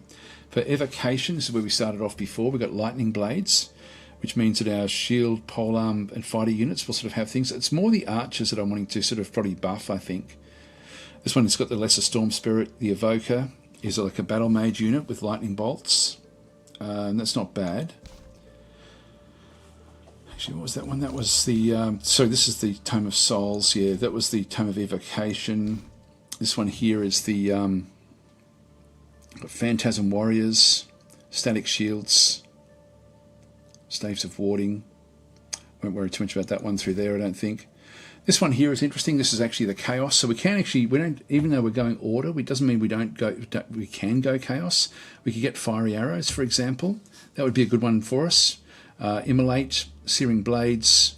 I might go this way, actually. I'm thinking this one might be a good one for us. Just to sort of mix things up a little bit. And we get the Pyromancer. It's quite a strong one, this one here. And the other one as well, this Tome of the Horde, is also quite good. But let's just go back this other way. Let's just get the Tome of Pyromancy. So don't feel that you're constrained to what you've gone for initially. Other things we may go and have a look at is Tome of the Rock. We've got Rock Blasts, Stone Skin, Gargoyles, which are quite good. This is the Tome of Enchantment. We get Seeker Arrows, so we get extra range with our archers. Sundering Blades, which will give our polearm and shield type units extra attacks or extra damage. So we have breaking through their defences and things. Again, this is quite a nice one. We get the summon the Copper Golem, which I don't think I'll worry about that one. Let's just go back to the Flame Arrows. So let's select this one here. So even though we've gone with order, we've got a little bit of chaos now coming into it as well. Now we can go with and get the Pyromancer or the Searing Blades. Now we're getting plus 24 mana through here. I think I might grab the Searing Blades. So this will then give us extra fire damage for our melee attacks. Okay, so again, just choose whatever you want to do when you're doing it. Hi Thomas, how you going? And Brian. Brian's saying, just wanted to say how much I enjoy your videos. They help take me away from the crazy stresses of life. It's good to hear. That's great. So now we'll be able to get rid of this one pretty easily. This one's only got 260. I probably should split up my forces now a little bit. Let's get this one heading back the other way now and just see what else is around. Just end our turn here. I'm just going to grab myself a quick drink of water. Be right back.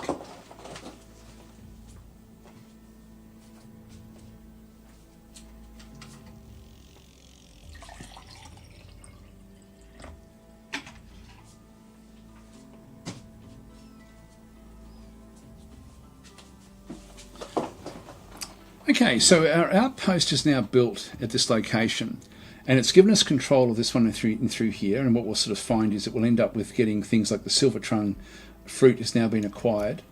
And you'll see there it's got the Silver Tongue fruit has been acquired at that location with the outpost. If we go and click on that one, it will then open this one up. And when we come back down, you'll see that we've got hasteberries from back over here. So we've got the hasteberries in through that side. We've got the Silver Tongue fruit now from this one in through this side, and we have Rainbow Clover as well, which came from inside this city because we were trading for it. Eventually, when this one becomes vassalized, we just get it. Now, where was it? It was in here somewhere. I think it was. I may be wrong about that. I thought oh, there it is there. Just on the edge of their city. So just at the bottom there, Rainbow Clover. And so we've got all three. Having all three, we end up with this with the collection, and this gives us plus 10 Imperium. So we're going to get a lot more Imperium than what we had before.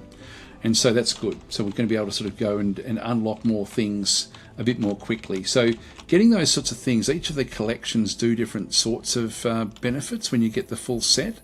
And so we now actually have the full set by grabbing that outpost. The outpost doesn't cost us anything. Like this is just an outpost in the middle of nowhere. There's no upkeep on this at all. And so there's no benefit. I mean, it just cost me gold to build it, and that's it. So 50 gold to actually establish it. So certainly build them if you want to claim territory. They are very, very good in that sort of capacity. I'm going to go and move this one through. Move up. There is another unit back and through there. I'm not going to worry about that one. Actually, that's also from this particular group, and that's okay. But yeah, build outposts whenever you feel like it, because they are really quite good. Now, this is going to be an easy battle, even just going in with one group. But let's take in two groups. Again, we've got more that we have to clear out on the way through. In fact, I think I will actually split them up now.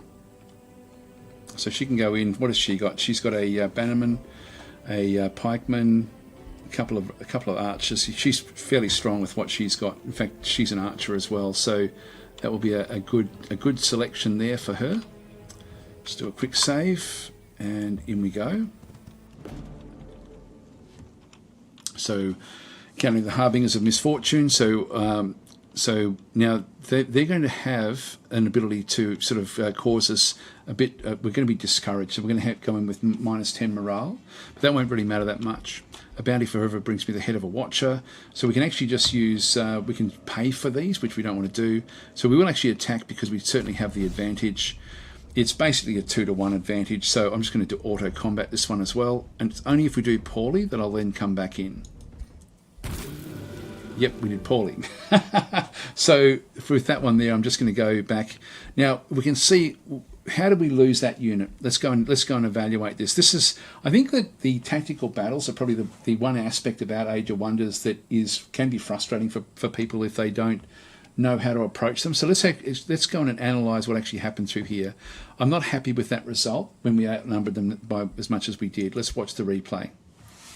Now it's going to happen pretty fast, so we're just sort of trying to keep track of what does go on. Now we attack, so they're going to move first. They move across, they go into defensive mode. Our guys come around, they stand together, and then they've tried to repair that particular unit. That was too early for my liking. These then come through. We'll have a look and see what their abilities are in just a minute. I don't think we can actually look at that at this point in time, or maybe we can. There we go. So these have got lightning bolts, which trigger one per action point, and 12 damage per attack. They've got psychic gaze for 36, which is a big one, and does 6 damage.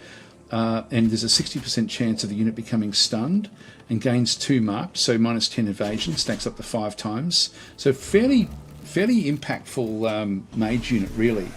And this one as well can be triggered. It doesn't matter if we're standing right next to them. They can be outside the zone of control. So the important thing here is to stay away from this massive attack. 36 damage, and there's 2 of them. So that's a big one. When we have a look at this one, we go in and start to do the attack. That one's already been killed. So we've already lost that one as well by that stage. So we just got too close to them with units that just couldn't cope with it. So we missed what actually happened, but essentially we strayed in too close. It would have been those 2 attacks would have gone in. Let's just go and retry this one ourselves.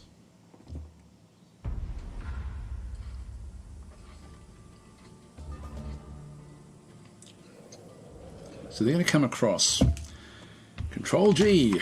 We'll then just sort of open these up, and we'll just sort of see where they end up sort of going. So that we've got the unit there is right there. So 1, 2, 3, 4, 5, 6. That's where they want to be heading, right at that location. Now there is also some other things, like this is actually stink flowers, so just be aware of that one. That will distract anyone that actually sits on top of it. Again, I'll just double check that that's 6 for its attack. So 1, 2, 3, 4, 5, 6. So I'm just going to go up. Actually, we'll just double check that again and click on it. 1, 2, 3, 4, 5, 6. It actually, I was wrong. So I'll just bring that one up. And bring her up as well.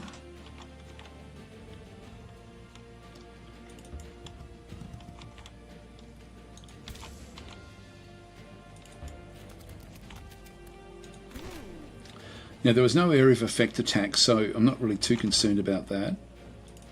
These don't actually have any melee attacks, so I'm happy enough to keep these working together as well. Let's bring them up, and we'll just get the warding in through here just to start to protect these. So instead of going back and doing all the healing up for round 1, we're positioning ourselves ready to use our ranged attacks. Okay, so they can't use their big attack. So this one here they can't actually make use of. Actually, they can make use of it. They can still do it. This one has got like a Oh no, they can't. They can't do it. It's just a single area. But essentially, if they don't move off, that's what they can then go and do. Let's just go and end our turn here. So we get the warding ability. Now they're going to do an attack, are they? Or are they going to defend themselves? They're defending themselves, but they're now inside they're now inside our combat abilities with our ranged attacks. So we want to kill one of them off, and we want to make sure they're going to be able to use this one no matter what, because this is now going to be inside the range. So we're going to be wanting to move this one up. Ultimately, if we have a bit of a look to see how this one actually does work, it can do massive damage. This is how it got the kill before, because it actually can, like, if both of them end up being alive at the end of this turn, they're going to be able to kill off one of my low level units. So let's go and kill off this unit here. I think actually, maybe not. Let's go and kill this one off.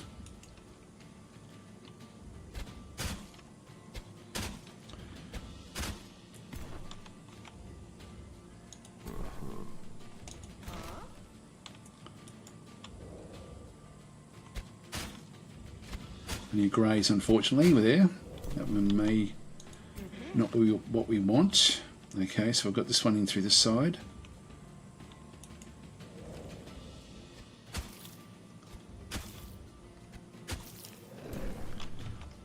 So we have to get the kill, which we can do with this one in here. I can actually move this one.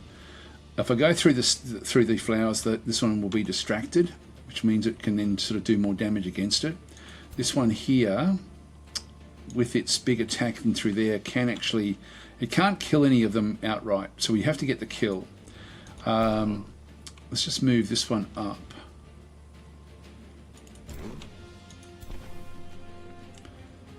If I move that one up, I can get the kill there with a 90% shot, or I can do the Bulwark Standard in through the side, and actually that's not going to help. Soothing will actually then heal that one up. It's a bit of a waste. I'll just go back and just do the actual attack in through the side. So we'll do the kill. So now they can't kill any of my units because there's not going to be enough left over.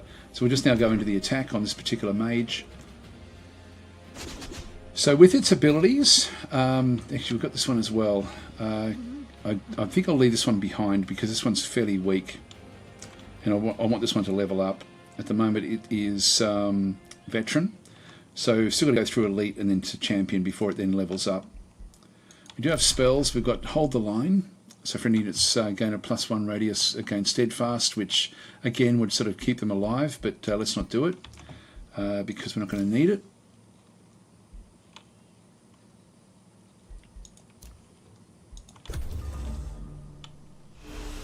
Yep, so it did the damage there and did stun that one. It was a fumble actually, so it did less damage than what it normally would have.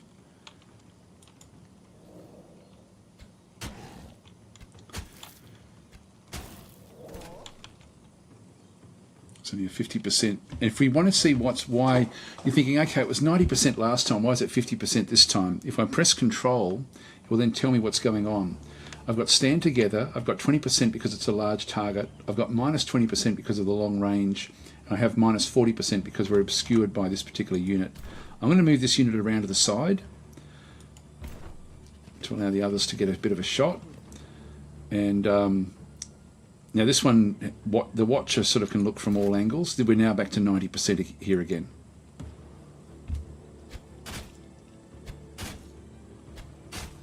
That's good. And then this one across as well. We can kill that one off with that particular unit. There we go. So again, just checking the distances. You know, what can they do? Is it area of effect? What are your spells going to be able to do? We don't have very good spells at the moment, but you know, eventually they would be good. And there we go. We didn't actually lose our unit after all, and these are leveling up quite nicely. So these are now elite level. So this is good stuff. Just go and close this one off. The aftermath. So we've got a few different choices here. The victory proves that the destined humans are true warriors, so we can get draft in Florin and Equilon, which I don't really need at this stage. The victory shows the humans should build the better defences, so we generate better production in both those places. And we get Imperium. I think I'm going to get the buildings at this point in time. Okay, so Imperial Essence, we saw that one before. Hero is now leveled up, so she's now gone to level 4. Wow, okay, she's really sort of rattling through. So we've got searing weapons. This will give us her fire damage if we wanted to do that one. But we really want to end up getting Inspiring Leader again back in through this side, so we need another one of these. Stand together.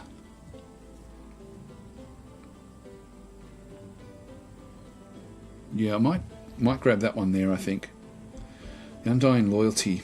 Target friendly unit gains steadfast for 1 turn. Actually, that's a free one. I might grab that. Confirm that one. That way we can sort of apply it to a struggling unit. So, what are we up to? I'm missing a few of the comments. So, Louis Manette saying hello from Canberra. Hi. Watcher will never get distracted. There we go. Yep. So thanks for the control tip. That's a useful one. It says negative assurance. Yes, it is a good one actually. You can do that through the old games as well. Like that's been in the game for a long, long period of time. The Age of Wonder series, but it is a good one because it does give you. It tells you what's going on, and you can then sort of really figure out what you need to be thinking about when you actually are doing particularly ranged attacks.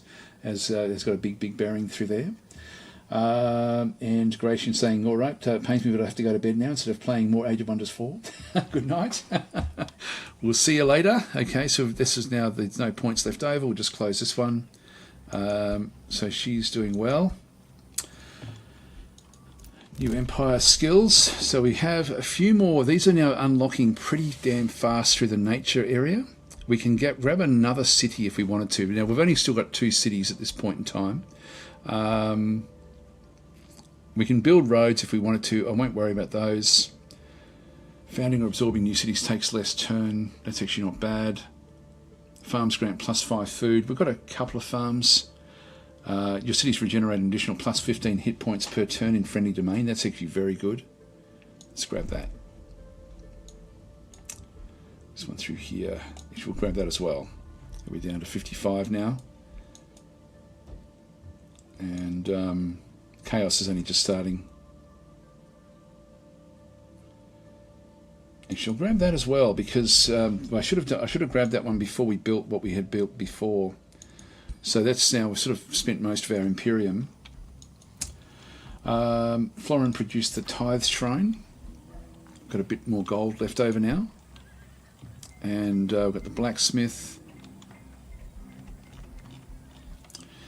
So we've got the Ritual Pyre, which we can then go and build. We got this one from the Chaos structure. Now this one is +3 mana per adjacent forester. Now I've got a forester, where have I got them? A forester way over here and a forester up in through this side. So that we could replace that quarry if we wanted to with the Ritual Pyre, which will give me extra income. It does count as a forester.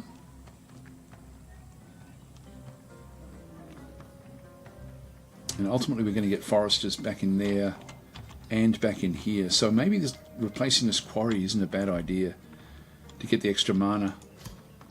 Let's go and build that one. Target a province. Just need to right click. And so we're going to be building the pyre in here. And so ultimately that will be as if it's another forester. We're going to lose a little bit of gold because of that, but it won't matter too much. They've now produced their library. And we can now get the boosted Town Hall, so let's go and grab that one. And production in Florin. We're not going to worry. Actually, we've already built that one, the Funeral Pyre or the Ritual Pyre. Let's get the Blacksmith or the Archer Battlements. This will give us extra fortification. We've got 90 at the moment. And will make it easier to protect our city if we do get attacked, but I don't think that's going to be the case. Let's start the Wizard Tower. This will give us an extra bit of Imperium as well and a bit more vision. Equilon can grab another province. Let's just see. Now we've got this one through here, of course, which is going to be working fairly well for us. I think we might grab a quarry here. Okay, we'll grab that one. Our post has been founded. With the silver tongue fruit. Now I can improve this if I really wanted to. So just to go through it, it's going to cost me stuff I don't have. I can found a city there for 200. I can put in walls. I can put in a watchtower, or I can actually put in a work camp. Work camp's going to allow me to expand into one other territory. So this can be useful if that plant was in another location. I could then go and grab it. There's no point doing that with basic resources because they get applied. Any city resource won't get shuffled off to another city, so you do waste it if you're going after things like, for example, this iron deposit. It's got no city to apply it to, so it will just be wasted. But if you're needing to get hold of resources, then you can definitely do it that way through the work camp. Now we're going to go down this way. We're going to start to push hard across into the brigand camp. So we'll split these up now and start to just essentially clean up this other area. End our turn there.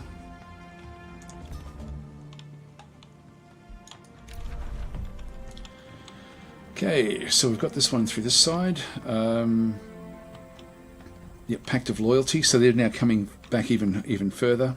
Vassalage in 3 turns. That's great. Now just double check what's happening through here. Yeah, they've only 1 turn and we get them as a vassal in through the side. So we're going to see a big improvement in what we then get from these other vassal cities. Produce the Wizard Tower. Let's keep continuing on. We can get the... this one will give us extra food, which I won't worry about. Wizard Tower level 1. Gives us another 5 Imperium as well. Don't really need it. The Abbey is going to give us plus 10 knowledge. And then per adjacent farm. Now we've got a farm at the back. Let's go and grab a... and the Abbey is going to then act as counts as a research post. So let's go and do that in here, I think. We've got the one farm. Actually, we may be able to grab a farm in there. Let's go and just grab a forester there for now. And we'll just come back in and we'll just go and grab an abbey. And we're going to place the abbey on that forester. So it's now going to build that one. Next turn we'll then have that one. And so this is how we get the special improvements in amongst the city itself. And again, don't worry too much about it if you're sort of new to the game. You don't. I actually forget to do it most of the time. Searing Blades is now completed. Now what these are the first of our unit enchantments really. Actually I think we've had one other one, but we want to apply these across our different units. So we'll select new research to start with. Fiery Arrows is exactly what I wanted. And then Wrath of the Faithful. Yep, that's okay. So we'll just go over the Fiery Arrows. And so this is another unit enchantment. Now these all cost mana upkeep. So if we go across into our spells, we can then see that we've got unit enchantments through there and also through the Staves of Mending. We haven't used these. So the Searing Blades, when we hover over this one and have a look at what it says on the left-hand side there, we're going to do extra fire damage, but we're going to do less physical damage because of it. And we do plus 20% damage against targets that are burning. So if we can get them burning, that's going to be useful for us. This is going to impact, now the Searing Blades is going to be impacting anything to do with melee. So polearm, we don't actually have any shock units. We've got 2 shield units in the army, 1 fighter unit. So we've got 5 units in total. Each unit is going to cost me 2 mana upkeep. So it can get fairly expensive. That's going to be essentially 10 mana just to have the Searing Blades, but I will actually go and do it. We have to sort of be aware of trying to keep on top of these. So we'll grab that one. The Staves of Mending as well. This will be for the support units. We've got 3 of these. We'll do that as well after this one. So we'll just close that one off. Actually, that's already been done, I think. Oh no, still got another 2 turns before we get that one. So we produce the castle back in through this side. Clergy Commons is going to give us mana and gold. So we'll just grab that one. It's boosted. We're out of money again, yet again. So nothing much for us to do anything in through that side. The Slither's Den is only a bronze, so we could actually go after that one with this particular group. It's fairly weak. That's the only trouble with that one. What we might do is we might actually use this to go underground and clear out that infestation, or the what we'd sort of discovered. Now we can't get right into the brigand camp straight away, but we can certainly attack this one here. So let's just do a quick save and go charging on in. So now we can kill them all. We can hunt them down and kill them.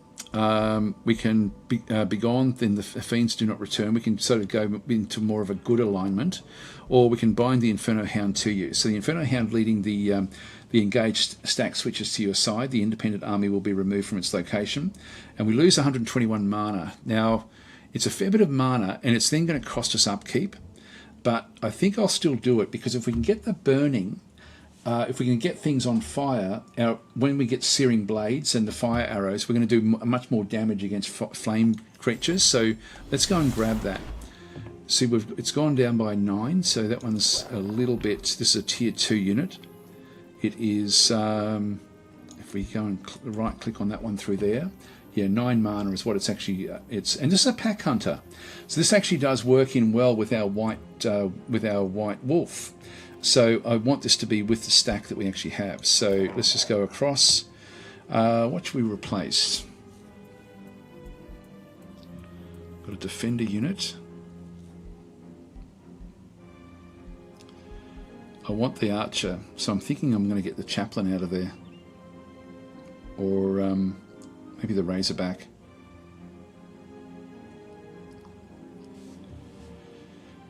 Let's get the razorback out.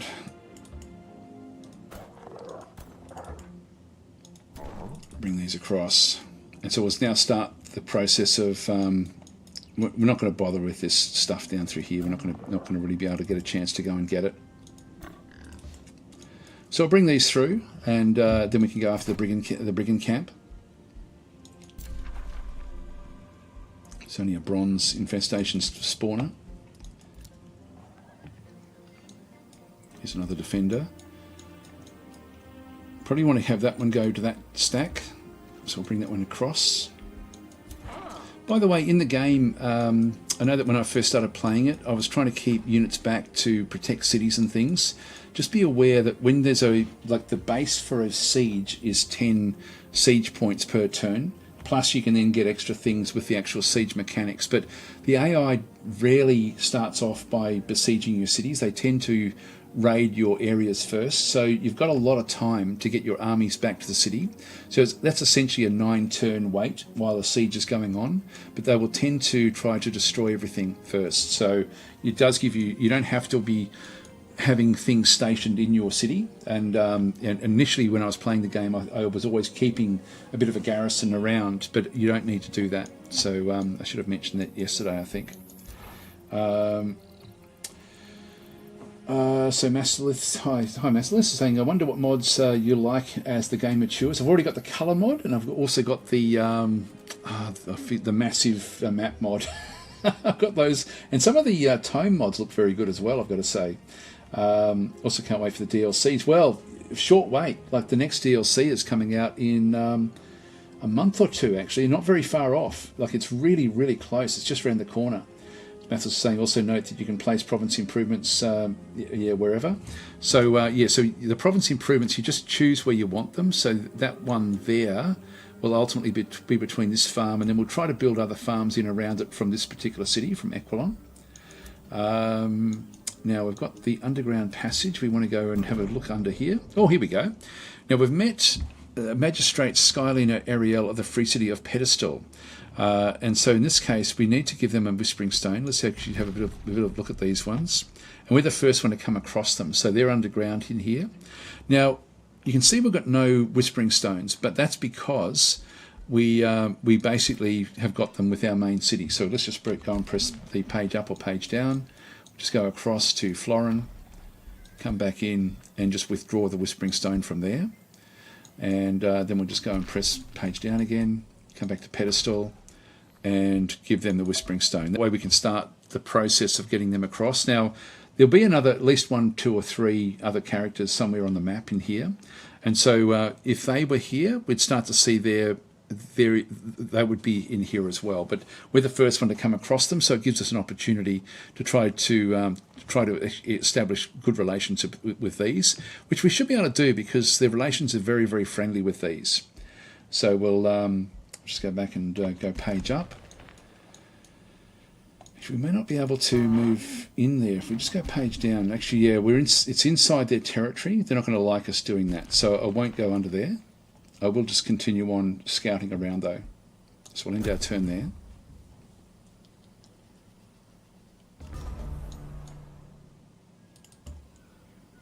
So unlike Master of Magic, for example, the underground passage, you're either on the above ground or the below ground. You don't occupy both when you're sort of doing that one. Let's just have a bit of a look down around. See what else we can discover. A layer of silk down the bottom there. Okay, so this one here, we now actually have vassalage. And so what this one then means is that we end up, the Free City shares 30% of its income. Now we start off with sort of like this, just vassalage in through this side. We can go more negative, like we've got sort of like tributary. The Free City shares 20% of its income. We've also then got minor tributary, and we've also then got denying tributary. So it's still a vassal, but there's different classes of vassals. As we improve, you can see they get bonded vassalage in just 3 turns. So bonded vassalage is this one through here where they share 40%, and then finally we end up with or flourishing vassalage is 45%, and then finally we end up with supreme vassalage with 50%. Shares all of its magical materials, contributes 5 units to the Rally of Lieges. Trading costs decreased by 20%, and we can integrate the city at that point as well and have it come in as one of our. Like, you know, we can integrate actually from there. We can't integrate there. So as soon as it goes into the flourishing vassalage, we can actually make that into one of our core cities if we so choose to. So we'll just go good, news, produce. So this is actually now a vassal, and we should start to see a bit of an increase in what we end up getting from this particular city. Okay, so the Imperial Essence collection is now complete. That's because we now officially have this one. We don't have to trade for it anymore. That's just now given to us. We've got the Focus Crystals were acquired, the Rainbow Clover was acquired, and the Imperial Essence collection has been lost, essentially. So we lost it, but then reacquired it again. So we do actually still have it, so that's not a problem. Just go and right-click on that one. Production in Florin. What should we do in here? Oops, hang on, I didn't mean to do that. I'll keep the caltraps stashed there. That'll be okay.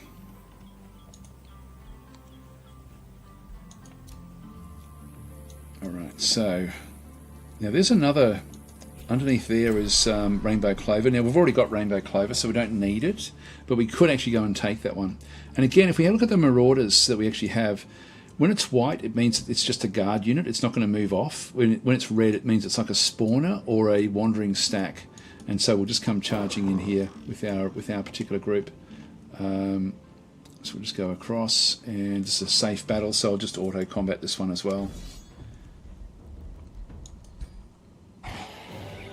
That's all okay.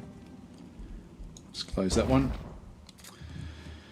Here we go. So we picked up a Ring of Opportunity. So this is a deals 30% damage on opportunity attacks. Now this is going to be better for Alfred, for King Alfred. We've got the Excessive Force, which is a tier 3 heavy charged weapon. It's not as good as what I've currently got, so I'm just going to keep what I've got. But we'll open the hero screen. Now he's got this ring, the Ring of the Inspired Killer. So this one can be certainly used by the ranged attacker. So let's just go and bring the Ring of Opportunity in, because the opportunity attacks are going to be more, like these are retaliation attacks, and he's much more likely to have those.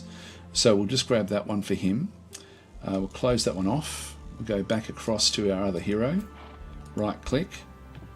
Click on here and just get Ring of the Inspired Killer. So she can now have that particular ring for her stuff. I don't think there's anything else with any of these that we've actually picked up anywhere else.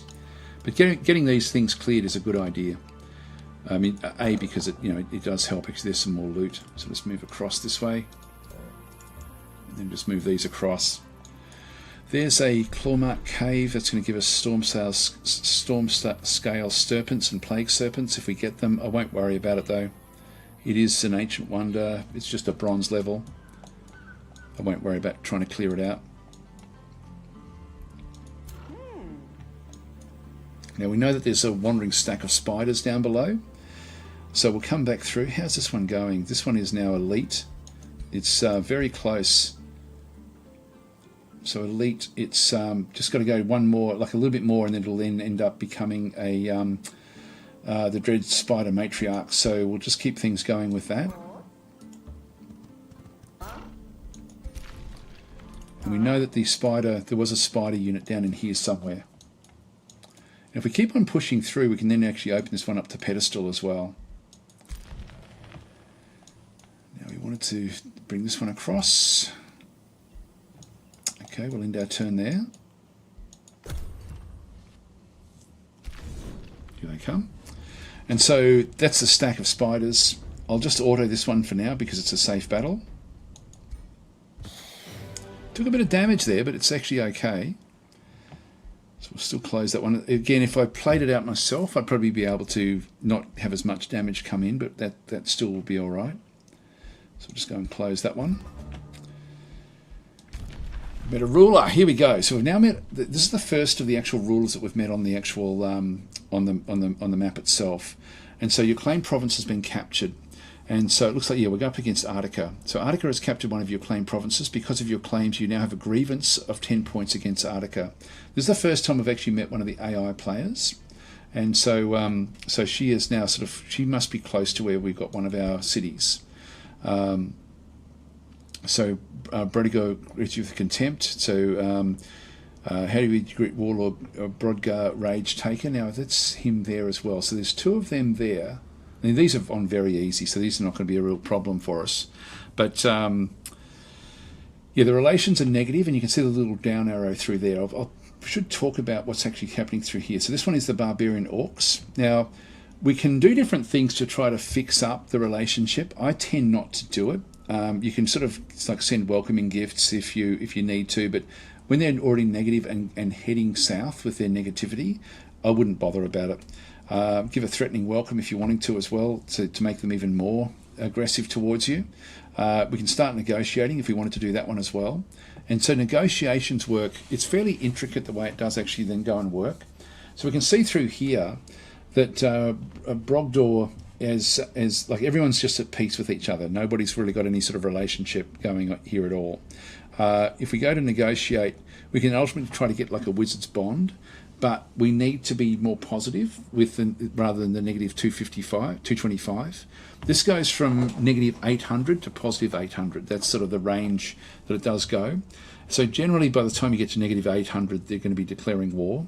Now, I'm not going to worry about doing any of these, but there are different treaties we can get, like open borders. Again, we need to actually have a better relationship than what we've got with them. Teleporter pacts and also province claiming pacts. We can try to sort of share items, like if there's an item that we want to sort of go and sell with them, they don't have any assets, there's nothing we can sort of see through there. So there's different things we can do with them, but in this case I'm not going to worry too much about the actual what we can then go and do. Pronouncements are also, I find, too expensive. So we can make a declaration of friendship, and what this will then try to do is we'll try to increase the relationship and bring that towards 300, plus positive 300. If they do the same thing, it will then actually go to positive 400 with both of the factions. The rivalry is sort of the opposite.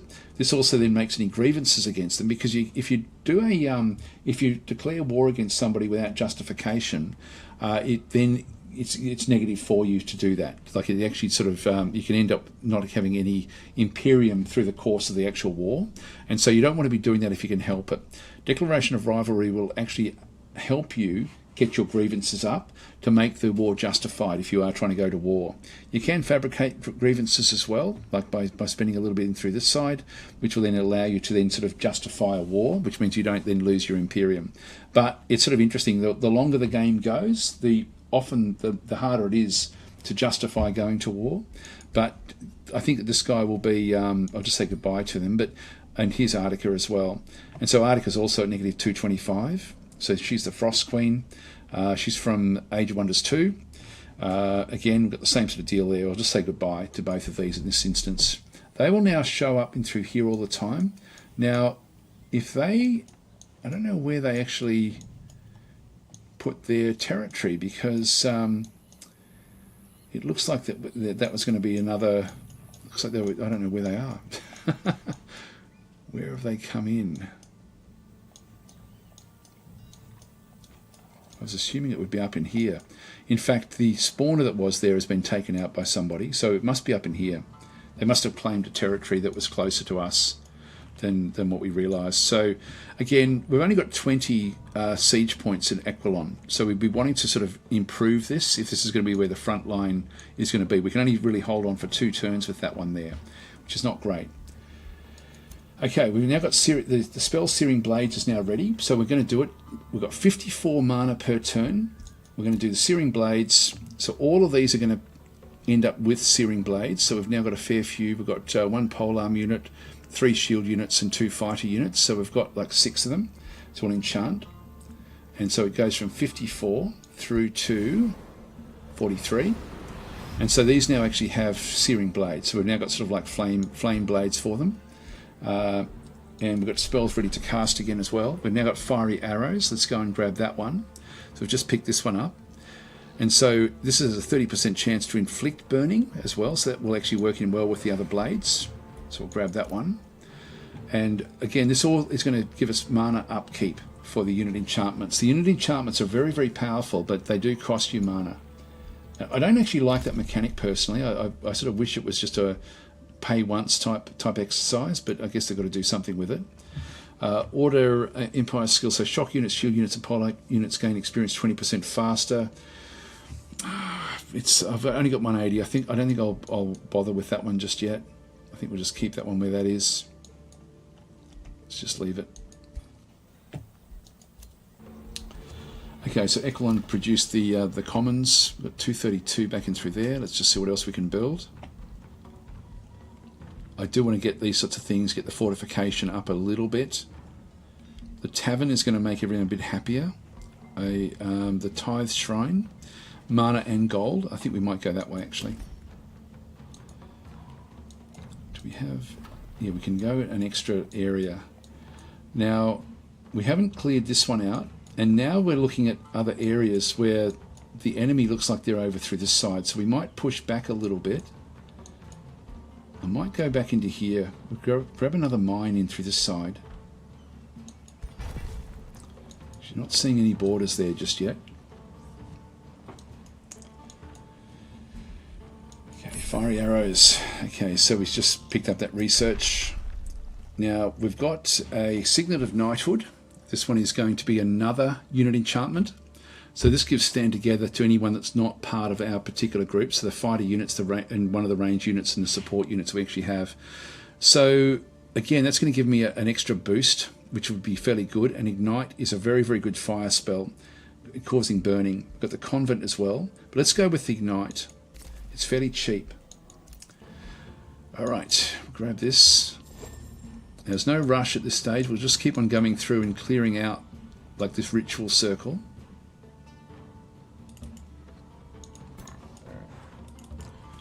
Move that one up.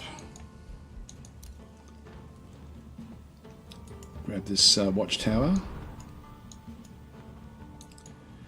There's nothing, no big threats back in through that side. Ah, there they are. There they are.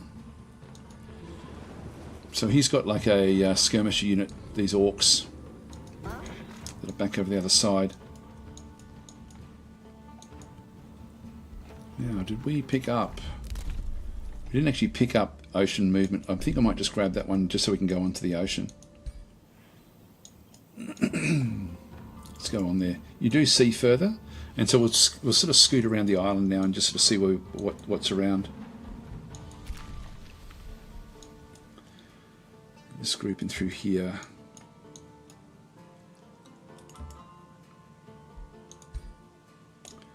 Not going to be able to get close enough to anything. Just keep on seeing what we can grab over this other location.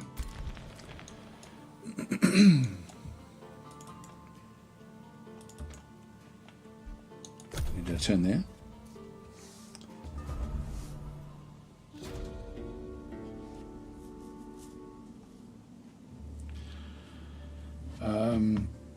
Okay, so sorry, I'm missing a few of the comments here.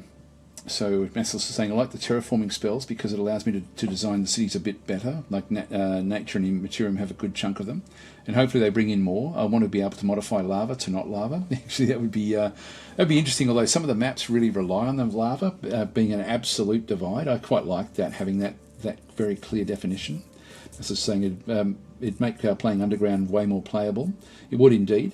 As it stands, it's hard to ensure city adjacency underground. Yeah, it is hard actually, and also even the expansion of cities underground is a bit difficult. I think they need a mechanic, not so much and it's funny because I think that gamers, like when we play these sort of games, tend to divide into those who enjoy the terraforming spells and those that don't. I'm in the latter category. I don't really like terraforming much in games. I like to sort of see what's there and then just work with it. But I know it's very, very popular for games to actually have terraforming spells because people love using them. And so obviously Mesolith, you're in their former category. But it's sort of funny because the way the game currently stands, if you do start underground, it can be very hard to expand. And like as your population grows, I think they need a way to be able to build tall with the province improvements as well as going wide with the actual city itself for those sort of areas. You know, like for example, having 3 levels of forester and farming and things like this, so that you end up with being able to enhance what's already currently there. That would be pretty cool, I think. Okay, so here we go. We've got an encounter quest. We need to find 6 units. So this is the heroine, Helene Arrowslinger, kneels before you. My little brother, he went dowsing for precious stones, yet never returned, so we'll find him. So we'll have a look for him. Now we do, again, pick up a mystery bonus, which is what we want. Now if we have a look and see, where is this one? It's over here. Okay, so we'll go and we're on it. We're heading up that way anyway with our main stack. Now, if we want to get across to this ritual circle to start with, and it's pathing through the other territory, which I'm happy enough to go through, so let's just continue on. Move that one across, and move that one down to join up with them. New rally has now started. So we haven't seen the Rally of Lieges yet. The Rally of Lieges is essentially, we're the liege lord of basically our vassals and also of certain locations. And so the locations that we're basically the vassal of is Lover's Spring. And also we have both of the cities now, like Gardheim is a vassal. I think it is. Actually, let's have a look and see. Yeah, so we're in vassalage in through this side, and we're in vassalage in through this side as well. And so they're the 3 locations that will then be supplying units for us to then go and use in the Rally of Lieges. And so what actually happens with these is you can sort of see through there from the Lover's Spring, we end up with the choice of the Winter Ferry, the Spring Ferry, the Summer Ferry. We should also have a different one as well. There should be a 4th one. So an Autumn Ferry, but it's not there. I don't know why not. It's maybe on the map somewhere. These are unique on the map. These are you can only have one of these at any particular point in time. We can get Warlocks from Insultur, and we can also get Night Guards from Insultur, which is a Tier 2 polearm unit, and this is a Tier 2 Battle Mage unit, which has got Weakening Bolts and Sundering Curse. So I don't think I'll bother with those. Then from Gardheim, from the Frostlings, we end up with a War Shaman, who is a support unit. So it's got a Poison Blast and a Fury down through here, which is a Tier 2 ranged unit. Which, again, I don't think I'll worry about this, to be honest. I think we'll just sort of keep... The upkeep of 12 gold is a bit much for me at this early stage. I don't mind the idea of these. The trouble with these is the upkeep, the mana upkeep. And so this one here, the Summer Fairy, gives us a Fire Blast and then Blooming Life. If we hover over those... come on. Let's quickly get across. Blooming Life. So friendly units in a 1 hex radius heal 25 and get regeneration.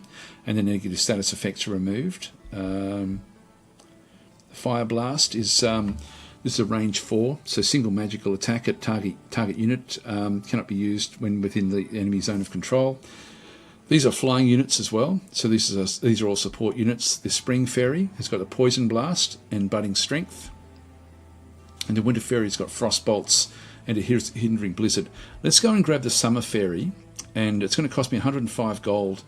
And actually, what's that one through there? I forget how this one actually works.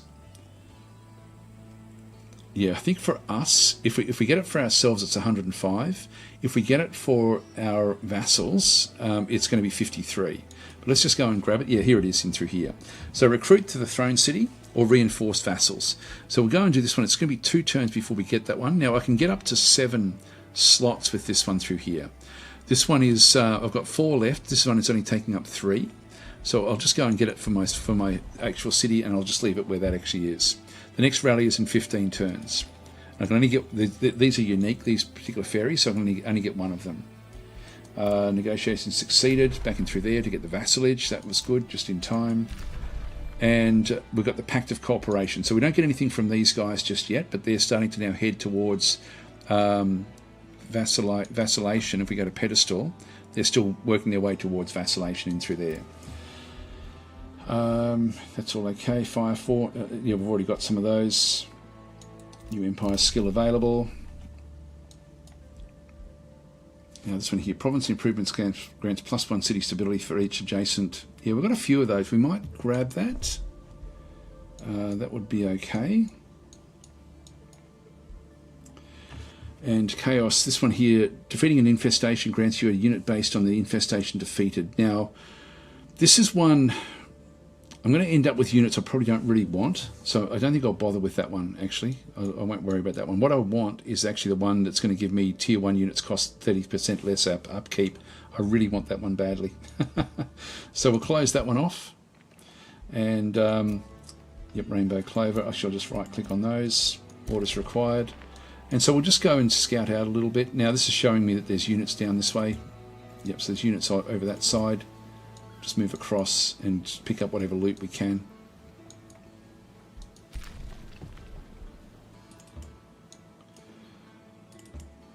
Okay, let's dig in here.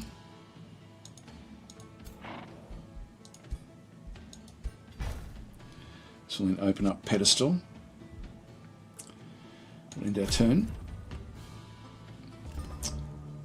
Okay, hi Guy, saying hello. Didn't know you do live streams. Yes, I do every day actually. I do mainly on Twitch, but I do a few on YouTube. So I'm doing this sort of tutorial live stream series here on YouTube. There we go. We've now opened it up to pedestal. Let's just keep on going.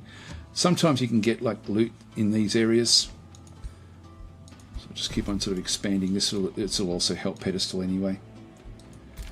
Negotiations succeeded. So we've got bonded vassalage. So we're now getting 40% of the income from this particular group. Good news. Just march these off.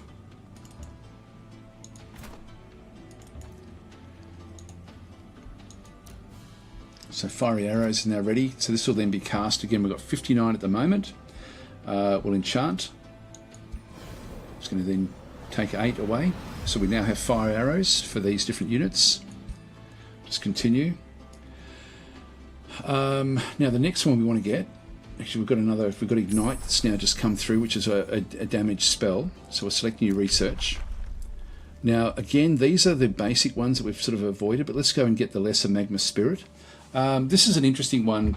As you go through the tomes, for most of the elementals, you then get these coming through, like the tier 3 version, like the grown-up version, you do eventually get that you can do, but not the magma spirits. The magma spirits, you start off with only the lesser magma spirits, and then you have to build them up. And basically, once they go again to champion level, they'll then become a full-blown magma spirit. So we'll go that way. They've produced the Caltrap stash. Blacksmith.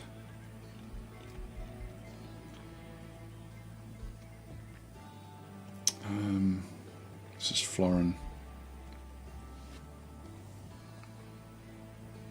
Got the Abbey back up there.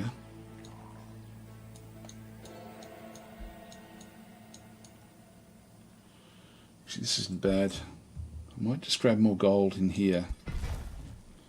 Maybe I should have got a quarry instead actually, but anyway, that'll be okay. Just gives us control of this resource if we can just get them off it. We can sort of go and talk to them and then they'll leave it. So production at Florin. I might grab the tavern just to get the happiness up.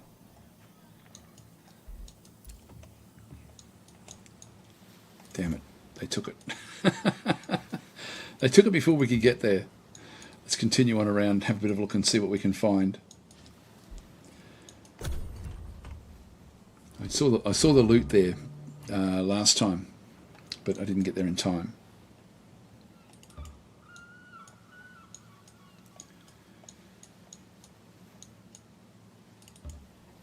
Okay, now there's, if you see the gold wings, that means that that's the leader. So this is, and he's level 4, so we're a long way ahead of him at this stage. He's got his different stacks in the ocean, so we can sort of ultimately see a little bit about what's going on. But let's just keep that one away. There's his capital, so we've actually found him just on the other side of the divide. So he's fairly close actually. So we might sort of go after him, I think. Now I'm missing a few of the comments here, guys. So my apologies. Where did we get up to? So Acrylic is then sort of saying, oh, here we go, Huron 2. Thanks for putting that in brackets. So Huron 2 is saying, I've re-added my nickname to be displayed so that you can read it there. So thanks for that one. I'll have to say that Rally of Lieges is a superb addition to the game. It is interesting, actually. It is very, very interesting, if you can afford it.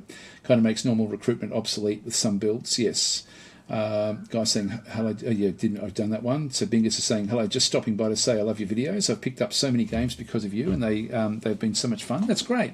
I think it's one of those things. One of the things I actually really enjoy about doing, like broadcasting and sort of doing these sort of videos is it tends to be like we play niche games. And I mean by we I mean as a bit of a community, and so I find it pretty cool that. Like it's a big world, but it's quite niched or quite nuanced, the actual games that I like, and I guess that you guys as well to a large degree.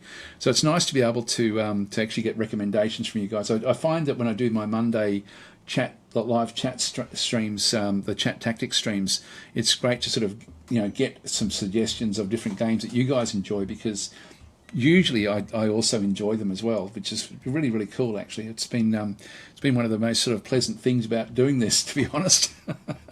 So no, it's good. And also, if you're not on my Discord, there should be a link in the description to my Discord server as well.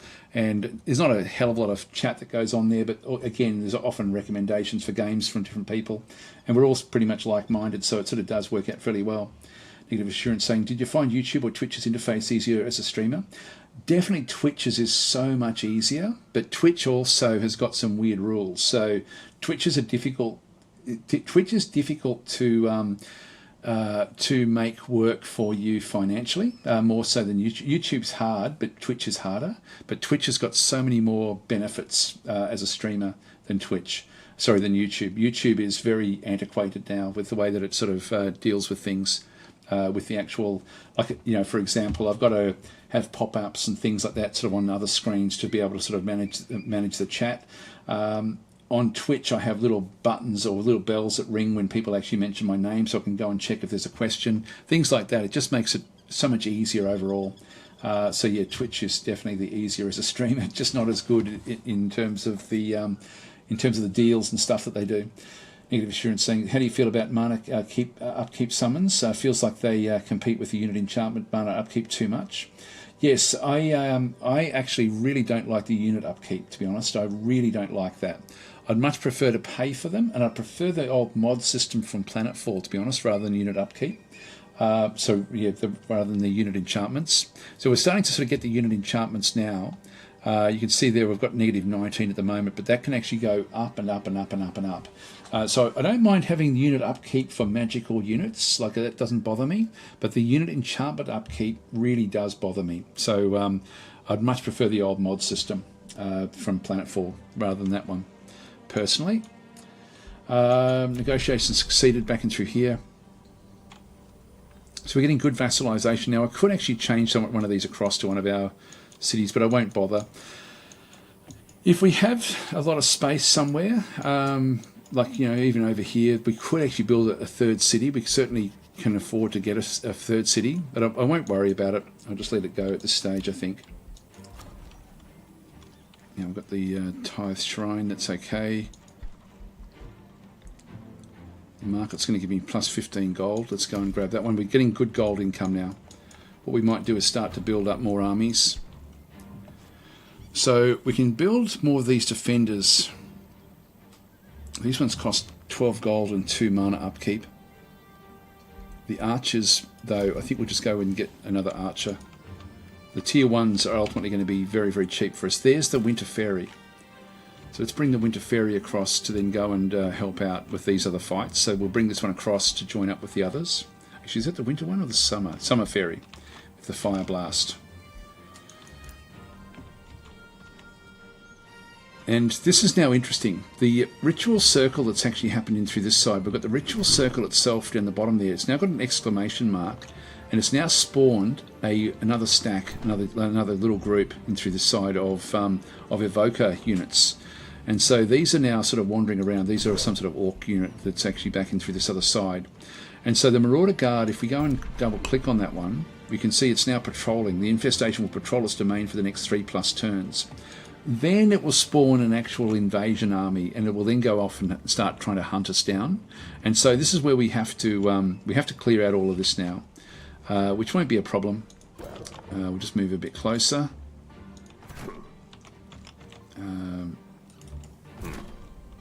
I won't enter. I'll just keep that one there. We're wanting to get this fairy down as well, so I'll just leave them where they are.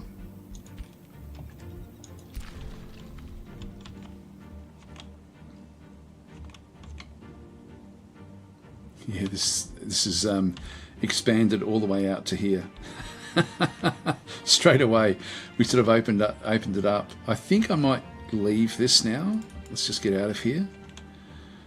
Yeah, so they actually gobbled up all of that territory. So they obviously were really hamstrung where they were.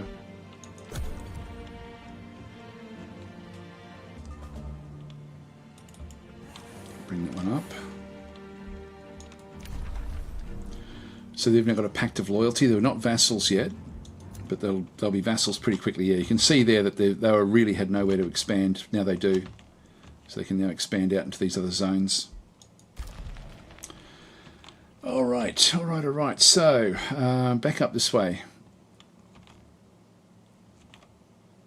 Now we've got another. This is a tranquility pool.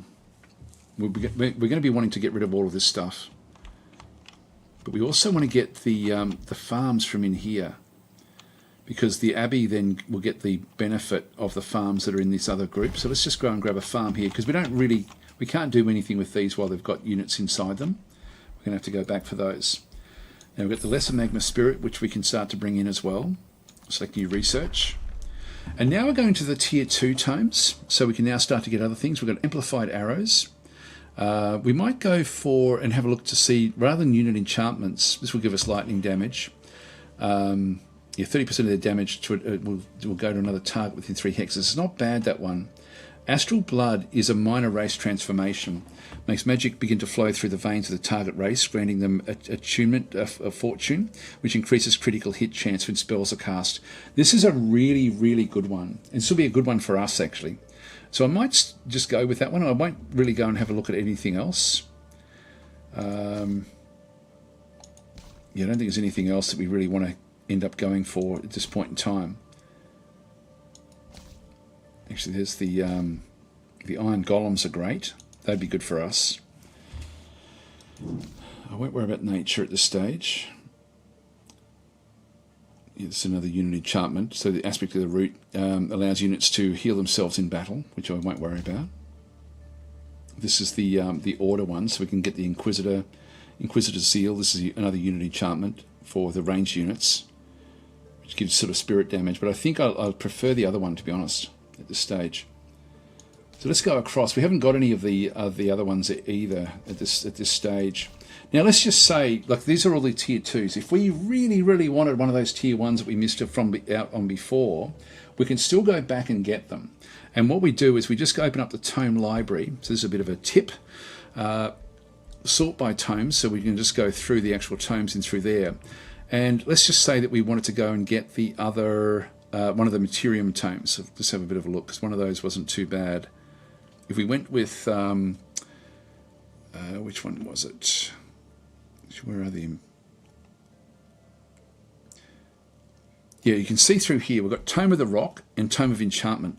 Now, these aren't showing up in here. Like when I go across the actual tomes, we're not seeing them. So we've gone past the tier 1 tomes. We're now into the tier 2 tomes because we've got 2 tier 2s.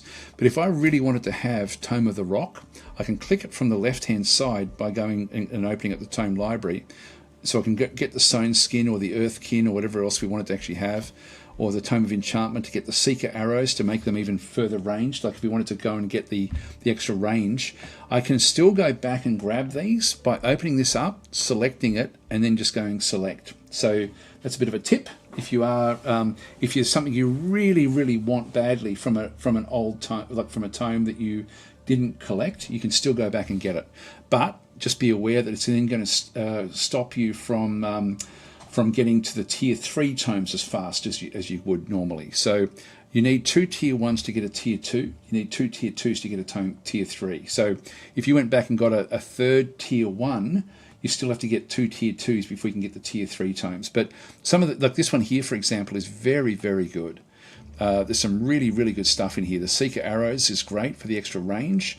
The Sundering Blades is great as well. Like this is a really good one as a tier 1 tome. Anyway, let's hide the tome library.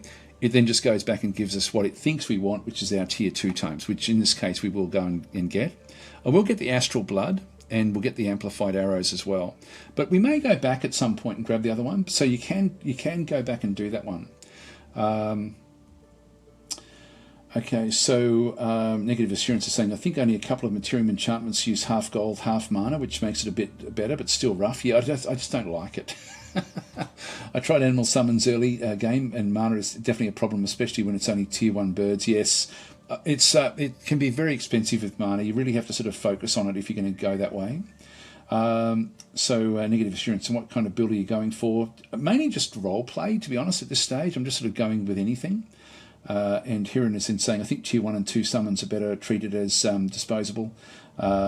So I pay up front for them in situations I don't mind losing them, so I don't pay too much. Or, in the case of the Magma Spirit, trying to sort of then upgrade it to the point where it becomes a tier 3. So I'll probably end up I'll bring one of them into the army, into the fight. We do have plus 46, which is not a lot, to be honest. Let's go this way in here anyway. So we'll just go and select this one. That then gives us extra tomes up through here now. We're going to have 2 extra affinity. So we're going to be starting to head down that particular route now as well. So Astral Blood, we'll go that way. The race attunements don't cost you any mana upkeep. It's only the unit improvements that cost you upkeep. Now we've got this one coming through. So this one's now wandered off. If I hit that one through there, this will be a bit interesting. So if I go after this wandering stack, it doesn't draw in its friend back here on the ritual circle, even though it's within the range. But what it does do is over through here, we've got some friends from the city that are looking after that particular location. They're going to get drawn into this fight. So they will actually come and help out with this particular fight. We also then have these coming in as well. Where are they? There we go, got them now. I'm going to move that one across to here.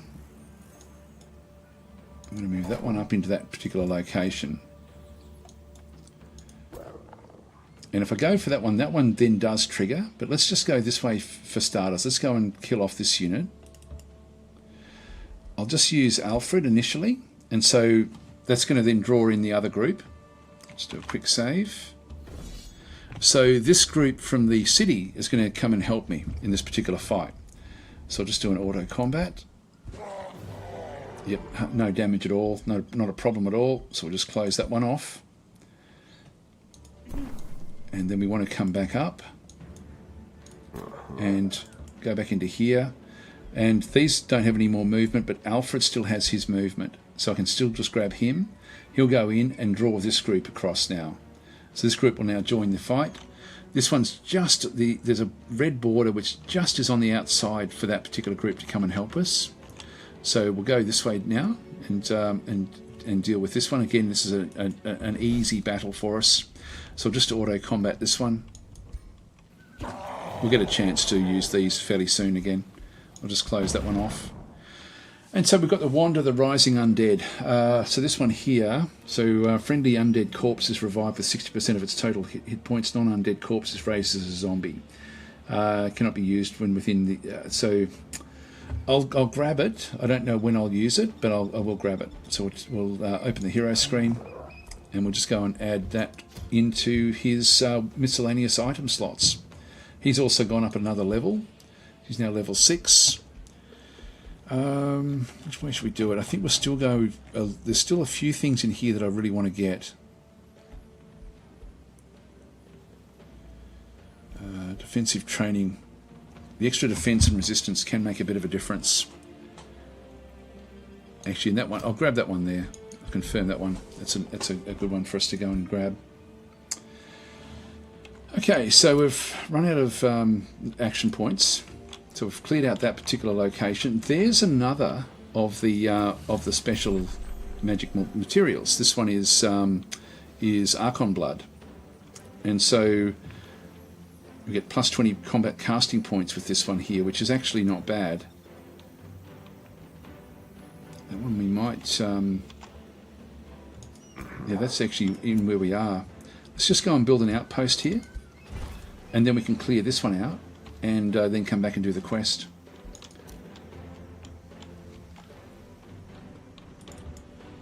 Start to move up through the territory.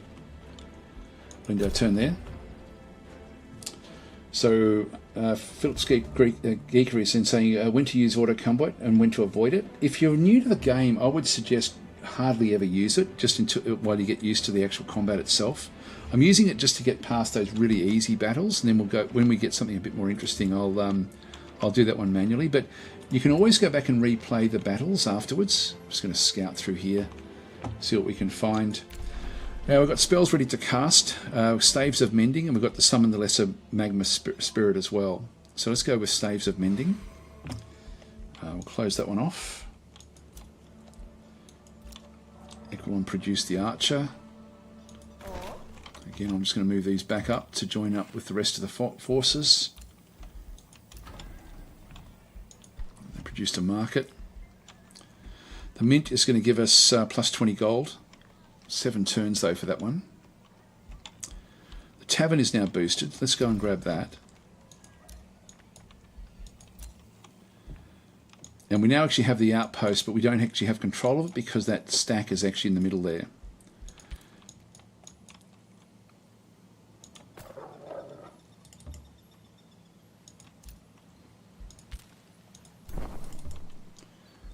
I'll use him to go off. And again, it's just such a one-sided battle. I'm not going to worry about doing it. I tend to, by habit, do a quick save before I go in. Oops, hang on. I'll just retreat. I just want to go in just with Alfred. And we'll just do an auto combat again. So, and it's really, depending on what happens in this particular fight, is whether I'll actually then come back and replay it or not. So this one almost got killed. So this is one where I think I will replay this one because I don't want to be waiting around for the turns for this one to heal back up again. So I will actually go in and just try to sort of micromanage this a little bit. So I'm not happy with that result. And also Alfred also then took some fairly big attacks as well, coming back in. So let's go and retry. Again, we can watch the replay and just sort of see what actually happens. So again, if you're new to the game, have a look and see what the AI does. It happens pretty fast. I don't think I can slow it down. I wish I could. I don't think I can pause it either. There's no pause. It'd be cool if there was. So they come in. Now they're all magical attack units. I'll talk about this when we go back through. Our units are split up into different groups to try to buff themselves up, which is what the AI does. So it buffs itself. These then all come down together as one stack. We're still buffing units up and doing different things that just don't matter. This thing has now moved into the front. It's done an attack. They'll then attack it. It still survives, and you can see all we're doing is buffing up units, and at this stage it's not helpful.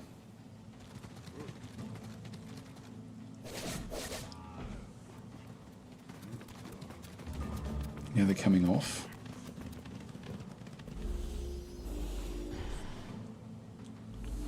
Now we did mind control one of the units with the nymphs.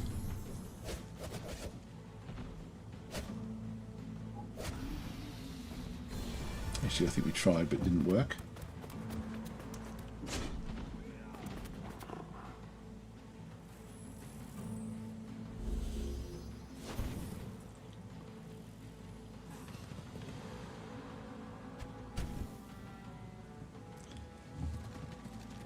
So they're sort of not in the right position. Oh, hang on, they mind controlled us.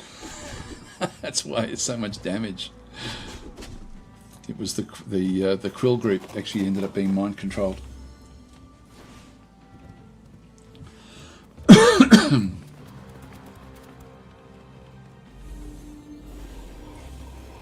So we'll go through and actually play this one out so we don't actually end up losing anywhere near like what's actually happened through there.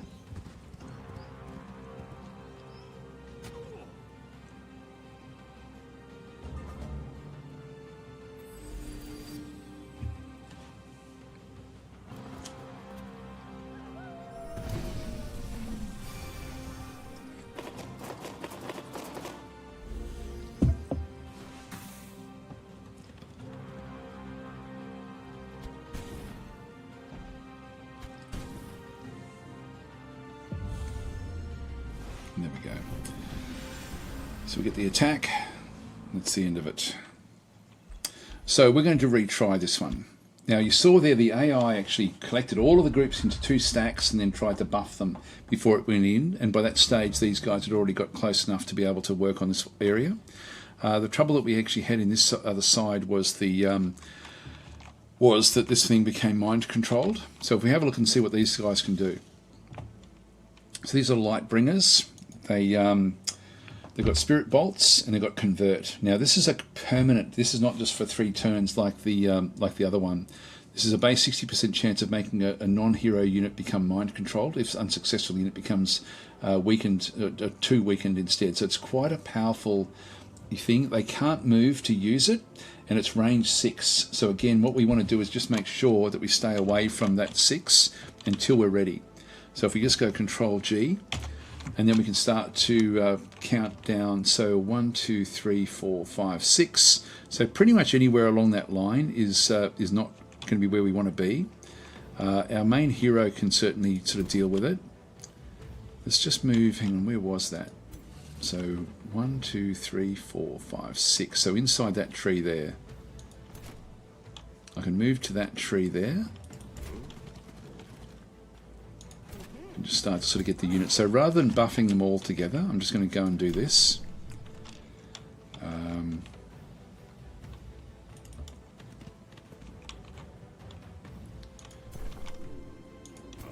have this one ready to go forward. So I'm just trying to get my support units ready, and the other units also just hovering back a little bit. Now again, we're not safe there, but we are safe in other zones. So let's just move this one across to here. Just double check. 1, 2, 3, 4, 5, 6. Yep, we're okay there. So that one can't reach that one. So rather than focusing too much on what it was focusing on, we're just going to move up a little bit and keep these going. So the Winter Fairy, I'll just bring that one across. To that one there. And I'll just move into just obscure them inside that particular zone. So we don't need to do much else at this point in time. Now we've also got Archon Martyrdom, so when a defending unit dies, all adjacent hostile units suffer 15 spirit damage. So this is actually something that's going on in this particular Archon Blood environment that we're in.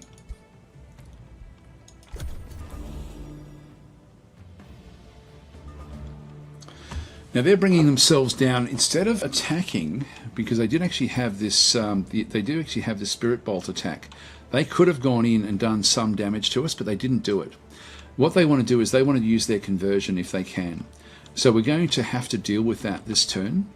Now, unfortunately, because it's such a narrow choke point, I'm going to have to kill off this unit before I really do too much else. Let's just go and hit this one. It's only 30% chance there. Now I've got a big attack there. Got a reasonable attack there. Yeah, it's 90% there, and that's because of the yeah, again, if we're trying to think, okay, it's only 30%, why? Notice how the line changes when it goes from this unit, it hits into the tree line and then changes from green to orange. If I press control again, I can see we've got fiery arrows, we've got stand together because we're next to other units with stand together.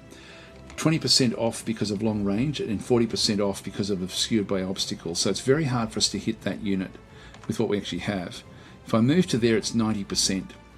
So I'm going to take that and we're just going to try to dislodge this particular unit.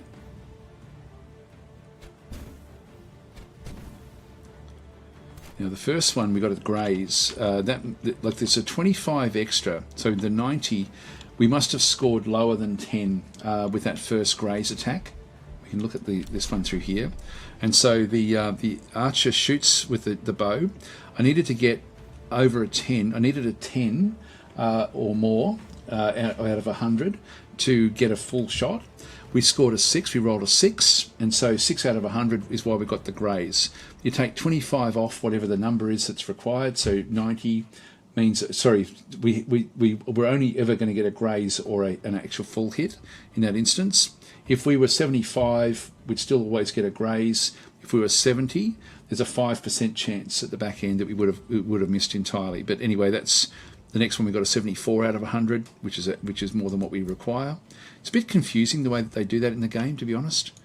Now this one in through this side as well. We've got the bless. We get +2 fortune, +3 strength, and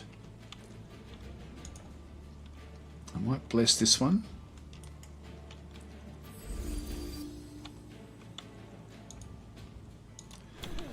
And this one here, we've got the seduction, but I can't. Can I do it? Actually, these can't be affected by it. These have got like mind control immunity. Got revitalize and regeneration. We don't need that just yet. Got 70% back and through here, so I'll take that one. This one's got blight weakness. Now, to see what's going on with this one, if we have a bit of a look at it, it's and we just go and left click on it. So you can see through this side that it's got, it does spirit bolts. It's actually got 4 blight weakness, so any poison damage is going to sort of hit it pretty hard. It does have spirit protection, and it also doesn't do very, very well against frost. And so it's only got 3 physical defense protection, but it's actually got a fair bit of resistance. So even though it's got the -4 in through here, it's got +5 resistance overall, which gives it basically a 10% blight. Even blight doesn't do great damage, but it's still a little bit. We want to definitely break through with this one through this side. The quill shot's not going to do much.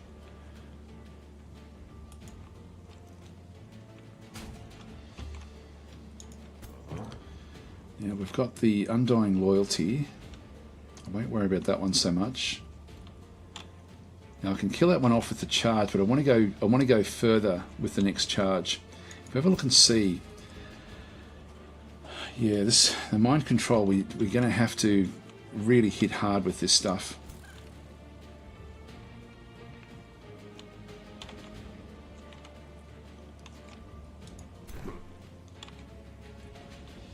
I can actually smack that one in there.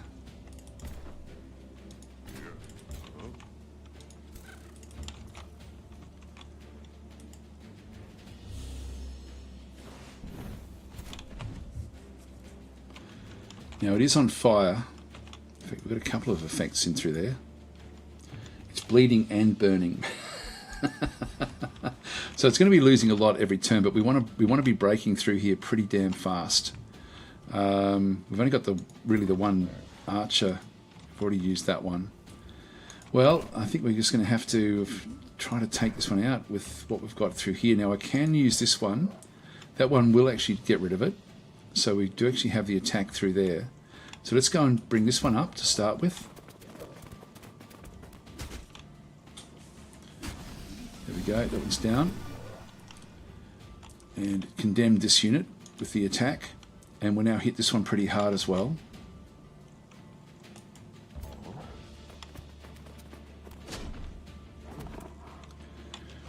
And we can start to bring this one up as well. So let's go and bring this one in. Bring this one out. So it's going to have a fair few choices as to who it's going to then try to take over. But we've already now broken through into the middle of them. So even if it takes over one of these units, we still should be able to clean these out, I would think, with what's actually left, without actually doing too much damage to any of our actual units. Now we do actually have Ignite as well. I just forgot about this one. That's going to kill that unit off, so that's going to be even less. That's good.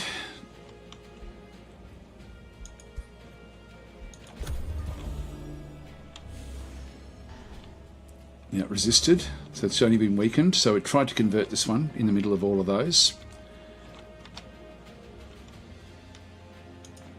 Now we're going to be going into burning areas in through that side.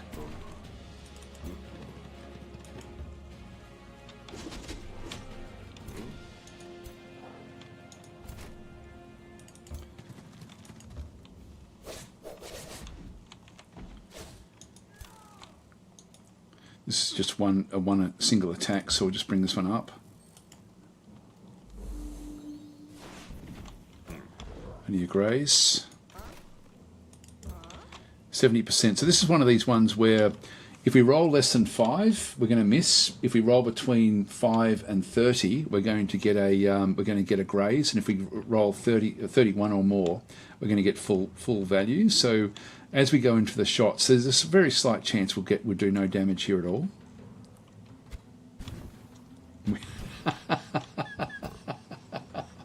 Right, that's exactly the case in point. That's exactly what happened there. What actually happened there, we rolled less than 5, the first out of 100, and we missed, but not just missed that unit, we actually missed catastrophically and hit the unit behind. So if we have a look at the what actually happened through here. So this is the beginning of it. So you can see through the archer. So shoot the bow. We needed a 30, but we needed 5 just to get a graze. We rolled a 1 out of 100, and we missed badly. And we actually ended up hitting the peasant pikeman. And so it sustained 12 physical and fire damage. We then rolled a 70, so that was over the 30 that was required, and then we got the hit on the actual Lightbringer itself. So that's what happened there. Just to explain what went on with it. Let's go this way. Again, we've got a 5% chance of missing. But we've got it with the quills. And again, it's just did a bit of damage there with everything. So we took a bit of damage with all of this stuff, which doesn't matter too much, but we've still got a quest we have to do as well. So we'll just close that one off. But at least it's certainly a better result, slightly better. Actually, it's not that much better, is it, than what the AI did in the end? So we've got him that's come back. And then we've got this quest in through this side. Now this is 400 odd points. If I leave it in here for one turn, now we're going to have the Archon Blood, so we'll see that Archon Blood has now been acquired. So we need Arcanium Ore. That's the last one of these to then get all of the ores. So we've got Focus Crystals and Fire Forge. Actually, no, it's in here. We need Astral Dew and Tranquility Pools to finish off the set there. Orders required. We'll bring this one up. Enter. And we'll just start to move up. In fact, I might just clear out these on the way through. I do want to keep that one in there. These have taken a bit of a beating, so we'll just move these back inside our territory just for healing. Leave them as well, and we'll just end our turn.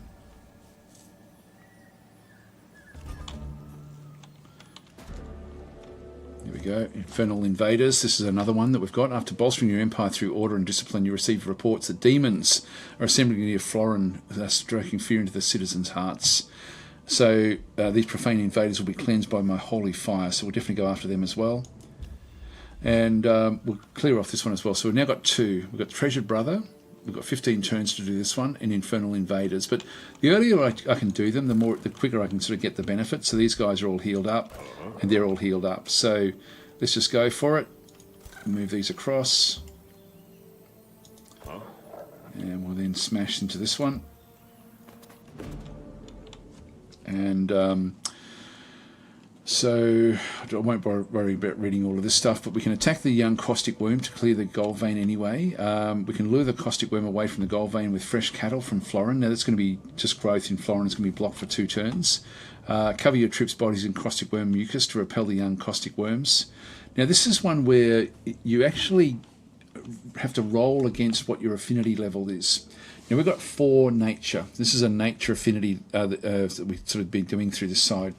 It's a 50-50 with 4. If we had more than 4, we'd be able to do a little bit better with this. So there's a 4 nature strength chance of success where it doesn't detect us, and so we basically win it without any problem, or a 50% chance of failure. And then for 6 turns, we lose one of our nature affinities. So I don't want to do that either. Really, I'm just going to go and attack it. So we'll just attack it because it's fairly easy for us.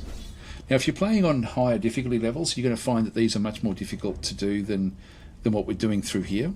But for your first few games, just play on easy because you will actually get a feel for... You can see that combat is still fairly involved with what we're doing. Let's just go and do it auto combat. Again, we've got a fair advantage in here. Yep, and we did okay with that one, so I'm happy enough. Again, you can watch the replay if you're wanting to sort of see what the AI did to sort of achieve its victory. Just don't go in too fast. That's really the big thing, I think, with when you are playing Age of Wonders. We'll just close that one. Here we go. So, Treasured Brother, the aftermath. So your troops search the area in tunnels. When you pass a crack underneath the central gold vein, some of Wispy's are they gone? And then blah blah blah. So we receive a heap of gold. This is good. And your expertise on metal and stone will make Florin thrive. So we end up with a lot of production. That wouldn't be bad, actually. We get 185 knowledge. That will then give us astral blood straight away. Yeah, let's not worry about that one. Let's just go this way here. We'll grab the knowledge. So we're insulted. This is now in the diplomacy. So the orcs are now insulting us a little bit, and we do actually have a minor justification against them. Just say goodbye.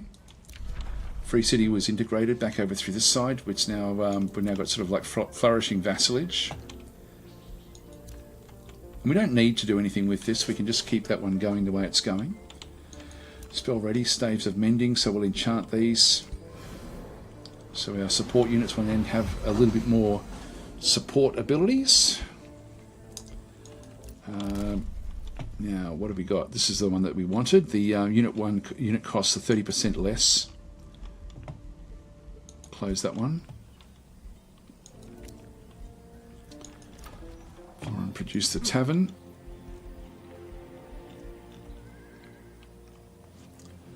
Now, 2 more turns we get to level 10, then this becomes boosted. I might just grab the level 1 wizard tower. Actually, the resonance fields, what do we get there? Yeah, let's not worry about that one. Let's just go to the wizard tower. And for these, I think we'll still just get more archers. And we've got Astral Blood. So we've just researched this one. We'll select new research. Now we've got Amplify Minds. This is a sustained city spell, which is going to give us plus 20 knowledge income, but at the cost of stability. We've got Amplified Arrows. We're going to take this one here. Or the Pyromancer. This is a good one for us as well, actually. I might grab that one instead and sort of start to build them into our groups. We'll bring this one back just to meet up with the others. And we'll just keep on sort of scouting our way through here. See what else we can find.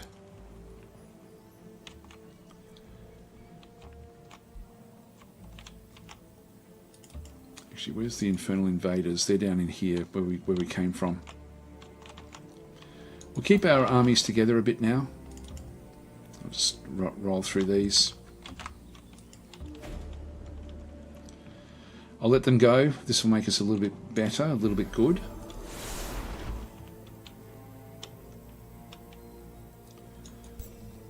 What's a banner? So everyone will get experience if we go and grab that.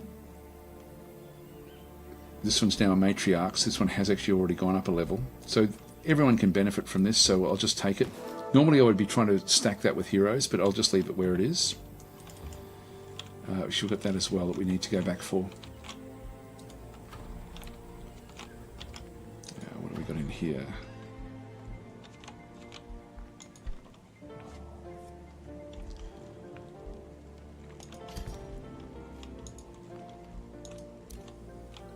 She has leveled up.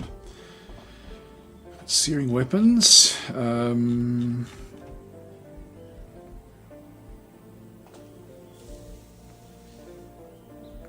Inspiring leader. Yeah, again, less upkeep. So we'll just keep on doing this to try to get more and more, so we don't have to pay anywhere near as much for the actual upkeep of the units. So Availability saying I'm enjoying the stream. It's fairly chill, fairly relaxed.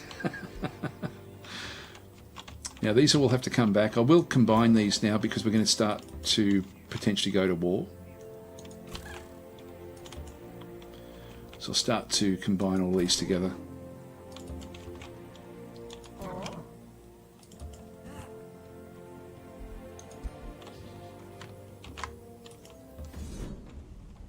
I'll just do an auto combat in here. Sometimes when these are split up, these will actually suffer, but we'll see what actually happens. Oh, didn't mean to do manual. Okay, well, we'll just roll forward.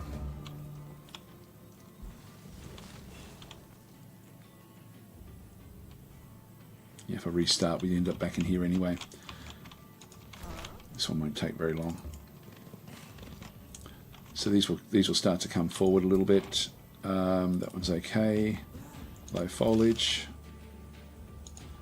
Go and grab the small group. These bring in other spiders.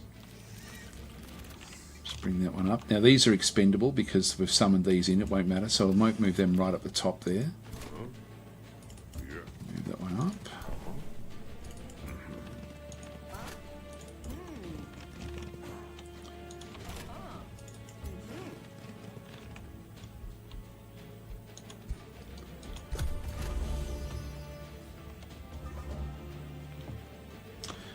We've come across these before. The enthralled, these what are they called?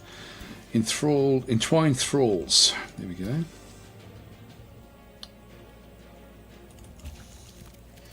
I'll just go and hit them just to get things sort of started. Again, that's an expendable unit.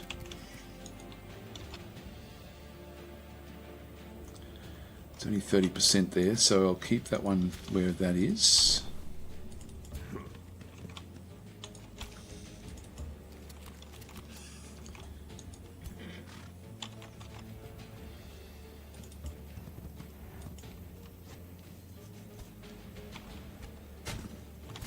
Bit of a miss.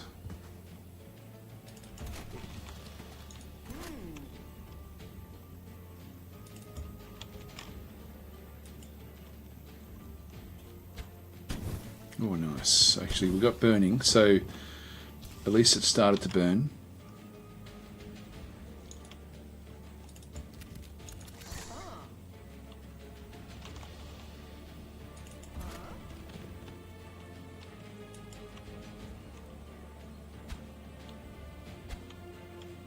One thing I do need to do is once we get the attunement, we're going to then be able to get more fortune. Bring that bannerman in.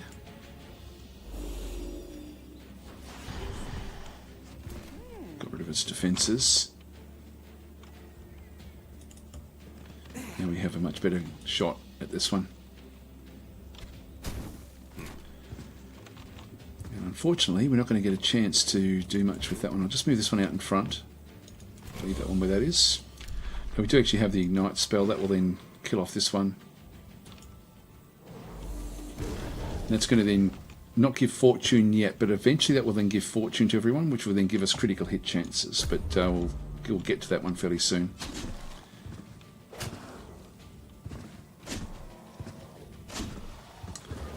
So going after our summoned unit, which again It really doesn't bother me at all. It's only a 30%, but there's a good chance we're going to hit the one in front of us.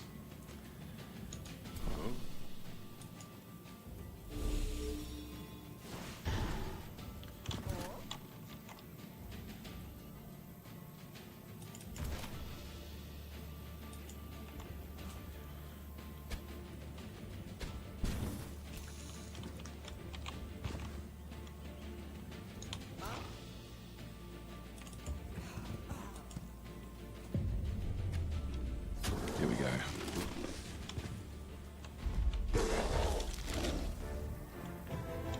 Close that one. Just move this one back. Right, so we'll just go back for that other quest at the bottom there. It's moving around a little bit. Yeah, we've now got vassalage there again as well, so we've got more income coming from the vassals.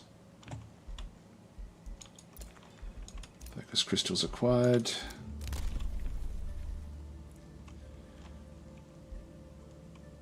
I might grab the sensing. Grab that one. You don't feel that you have to go after all of those things. We select new research.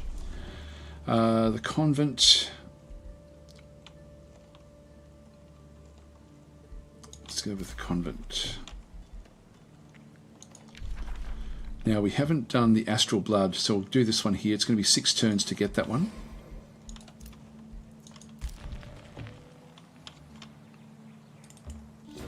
It's another. We don't actually have any more whispering stones, so actually no, we don't. We've still got them with the others, so that's it. We'll just leave them where they are. Now, if we actually have a look at these are already. Artica is already ahead there, so she's already sort of started the process.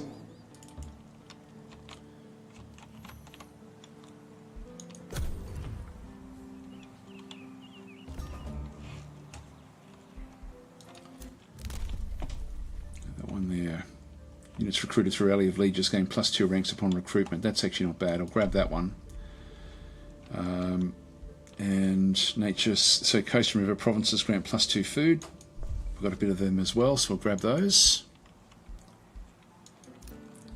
Produce the archer. Again, we've got good gold, so we'll just keep on bringing other things back in. I'll get the stonemason. And for the units, we'll go and get a pyromancer. I'm going to need to get a couple of those.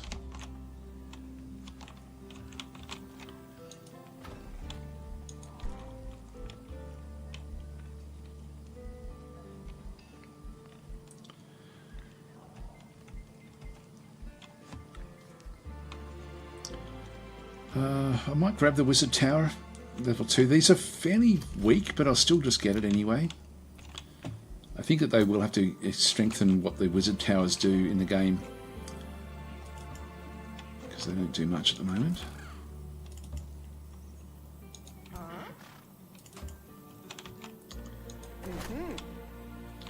So we're getting together a fairly good little stack actually, which is quite nice. To go into a war, you really want probably about 5 stacks of 6 units.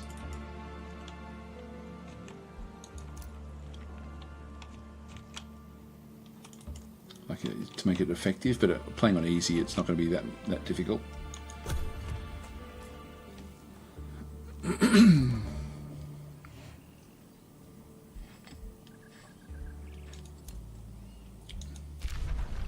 Alright, so they've now got bonded vassalage, that's good. The rule was denounced. So so she's actually now going up against, she doesn't like the other player. And they can now be integrated. This is now, we've now got flourishing vassalage essentially, so we can start to integrate these, but we'll just let that one go. I'm happy enough with where that one actually is. What else have we got now? Nothing much. That's okay, we'll just close that one off.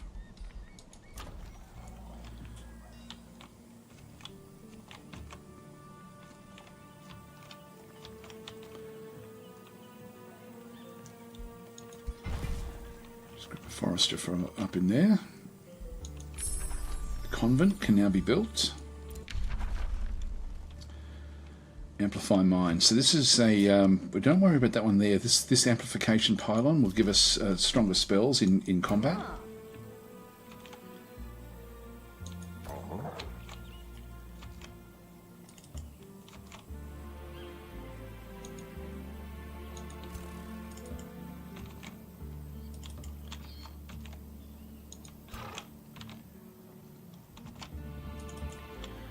Just keep it close.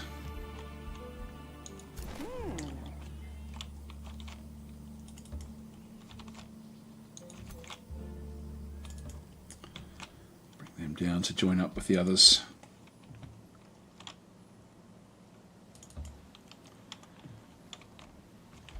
Maybe I turn there. Okay, let's have a look and see what we know about the map. So we've now sort of extended across this other area. So the orcs are in the middle through here. Arctica must be up above in here somewhere. Yeah, there's Arctica there actually.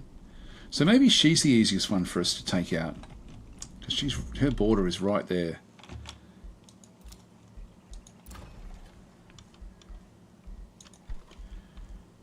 The bathhouse, which is boosted, this is going to give us more stability. Stability is important to us. Get another pyromancer.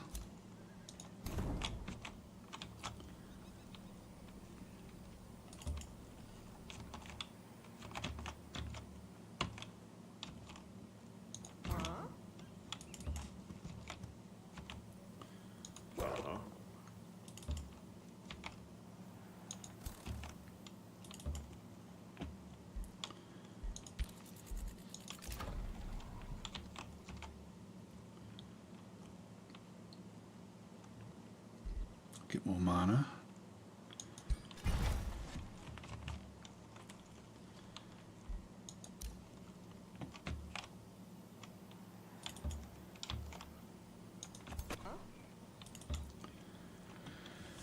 Bring those across.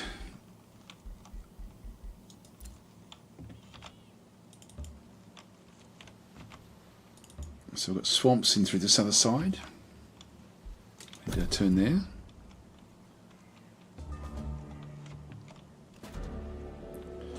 Okay, high stakes. So during diplomatic negotiations, Magistrate Skyland Ariel of Pedestal invites you to a game of high stakes Wizards and Kings. So if we do this one, we lose allegiance, and I don't want to do that one. Let them win, and so we'll lose a heap of gold. I'm happy to do that. So we'll do that one, and that way we just get them a little bit faster into the vassalization. We'll just go and grab Alfred. And really this is going to be fairly easy. I'll just grab the next group as well, bring them across, bring them in. And I'll just auto combat. Again, we'll just see if there's anything that we end up in any sort of trouble. Oh, yes we did. Okay. So again, something would have happened in this particular fight. Let's just go and retry it now, because we don't want to be losing units. So again, it'll be because the AI will have sort of not covered the bases as effectively, and we really have to look at what the enemy has. So the AI, whether it's fighting against you or itself, it will tend to and so we've now got a big army in through here going up against this particular group, but they'll tend to first of all try to buff themselves initially, and then after that they will then start to come up against your groups, and your AI will do the same sort of thing. So you've got to be a bit careful, because I tend to focus more on trying to defend before that actually happens. So we've got things like, for example, the Inferno Hounds. The biggest one they've got is this Nightmare unit. And so this one has got a charge strike, which does fire damage, and so we've got to be careful of that one through there. It does have warding as well at the moment, because it'll have a unit near it, this one here. So it's got Scolds, which are they've got like a Song of Carnage. They sort of just buff things through almost like a Bacchus sort of style approach. Yeah, they've got more Inferno Puppies, which are sort of low level groups of the Inferno Hounds, and then they've got Gremlins as well, which do sort of unusual attacks. I think we saw them yesterday with some of the attacks that we had going in. So what we want to do is we want to get to a position where we can then, as they come back through this location, they're going to be wanting to attack in through this side. And this one as well will also then try to attack down through this other side. So if we can stay away a little bit, this one will get down to there. So how far can that one get? The hounds can get to here. So let's just start to think about what we're going to do with these. So let's move that one up. Now these, Helene the arrow slinger, I'll move her up to here. We're going to need to then have units to defend. So we'll put a defender in that to block off that avenue through that side. And then we're going to have to try to protect everything. So we'll use a bannerman in there just to give a bit of support to everything that's going on in that particular location. Got to move this one around. And I think what I'll do is I will actually just go and grab the spawn hatchling right from the start. And we'll just give it something to think about from the other side. So let's just go back into there. Again, that's expendable. Now, these actually aren't, believe it or not, they don't actually have, they've got a little bit of fire protection, but not a hell of a lot. They're not immune to fire. And so so we have to be a bit careful of these. So we'll see how far this one can get. This one can actually hit this one, but not. We won't do too much, but there's a 30% chance it will cause burning. So let's go and move this one up. I'll be trying to keep that one back. The defender can just go in the middle there.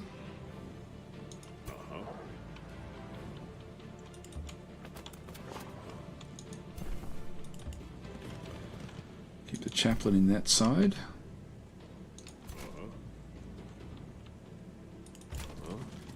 Start to move these over.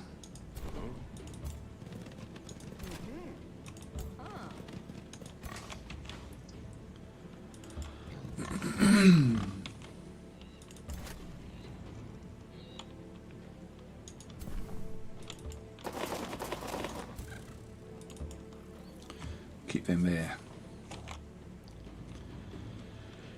Okay, so we're in a good position here. We shouldn't lose it. I don't know how we lost those other units, to be honest. So we can't cast any spells just yet. We've got to wait for turn 2. So we'll come in. They may attack. No, they're staying back because they're going to wait until they get their charge. So what are they doing? What are they thinking in here? And what it is that they're thinking if they can charge across, like if we go and have a look at this charge, gains 20% damage per hex travelled up to 3 hexes. So if it can start 3 hexes away, it will then be able to do a lot of damage. And so you can see through this one through here, 1, 2, 3, bang, hits one of those and will do a lot of damage against one of these defender type units. So that's what it's aiming to do. If we ended up with this unit, and I think I can show this one. If we move this one up as an example, you see how it does so much less. Let's just undo that. So when it's like here, it does 38 damage. When we move up to it, it did 17, and that's what it's. So it's setting itself up. So this is where you can learn from why the AI is doing it. Everything is for a reason. Like it's quite clever the way it does actually do it, and so it's set itself up for the charge. These here, that's what the fist is, and we've got our main hero does the charge as well. That's why I've left him back. Where is he? There. So he also has a big charge attack. So he can come charging up through there and do damage to that one, do damage to that one, or do damage to that one through there. So I left him back so we could do the same thing against them, because he also has his big supercharge in through this side. Heavy charge strike, again, 20% damage per hex travelled up to 3 hexes. So when we do that one, it's certainly going to be worth charging at that one, actually. But before we do that, what we want to be doing is we want to be doing as much damage to these with our long range. Now, at the moment, we don't actually have any benefit with our forces by casting spells in a particular order. We can have a look and see what we can actually do. We've got hold the line. Friendly units in a 1 hex radius gain steadfast, which means we can't be killed. We do have ignite, and call to glory. So friendly units in a 1 hex radius gain morale and become strengthened. So if we do that in through here, we're then going to end up with all of those units being strengthened. So let's just go and do that. Now, if there was anything else, like we'll find it fairly soon when we get our next unit enchantment, our next racial enchantment. When we do that, we're going to get fortune go through the whole army. and that will then make it so that we end up with a much better chance of having attacks that are going to do critical damage. Anyway, let's go and start to pepper away at these. I'll be wanting to kill that unit to a degree because it's its strongest unit, but I can do a lot of damage to all of these, really. I mean, that one there, I can get rid of most of the stack. That one there, we don't get to do anything. By the way, these are legendary mode, and so when we have a look at that, if you're wondering why they're doing extra range, it's because the legendary mode gives it an extra. We now do 5 with those, and these will be legendary as well. That's why we don't have to move for these. I didn't know that before we started the how can they do the 5? But that's the reason. So we'll just go and do the 5 from there.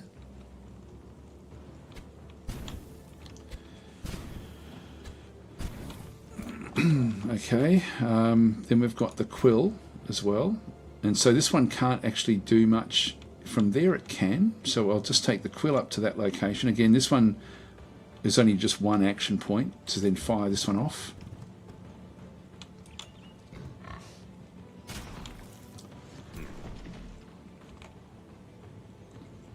Now this one we do actually get a, you can see there when I press control, when I go to this one through here, we've got Searing Blades.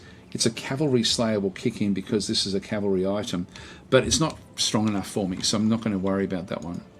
If we go to this one here, this is just a tier 1, but doesn't actually have any real benefit, so if I move that one up to there, we can get a 70%, we'll take it.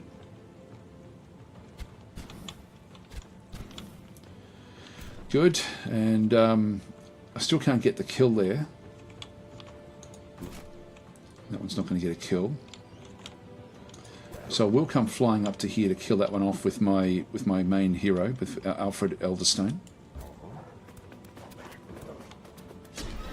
So I didn't attack initially because I didn't want him in the way of the archers, because the archers, wouldn't have got clear shots. In fact, this one here, I probably should have done something a bit different with this one. I think I'm going to move this one in behind to get a shot across the top.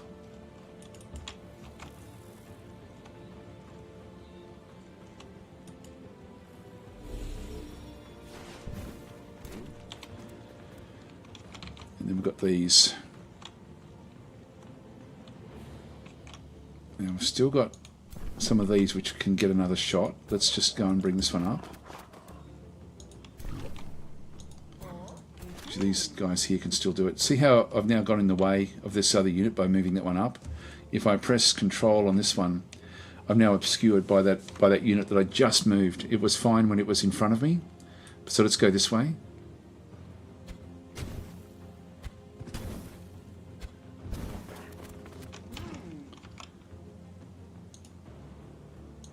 This one here can't quite get its shot in. So I might move that one up into the middle.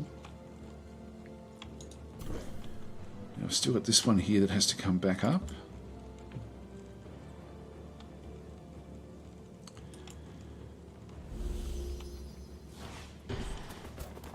Now, can we kill it? Yes, we can. So if I move that one straight up, we get the kill, but then I'm in the way of the other stuff that's going to come back the other side. So let's move that one up to there. It's still going to get in the way, unfortunately. It's one of these things where I would like to do a shot, but I need this one to get in as well. So let's just go this way. I've got 2 shots. In fact, if I move that one up, I can still move that one up. I've still got 2 action points.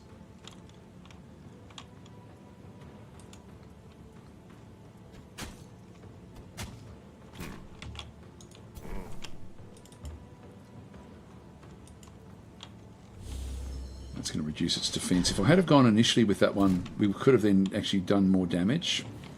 So I didn't think about that. But let's lock in at this point. This guy has got this shield wall, so everything around it will then be sort of protected a little bit more. We've still got the gremlins at the back, which we have to be a bit careful of. I can then attack this one, but this one will still benefit from the shield wall. You can see this one's got 2 defense. When I move up into here, even though I've done nothing, I've got up to 5 defense because of the shield wall. So we'll kill this one.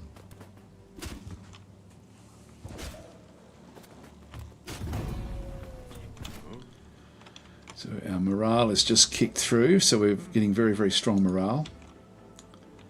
And this one here can still get a shot, basically.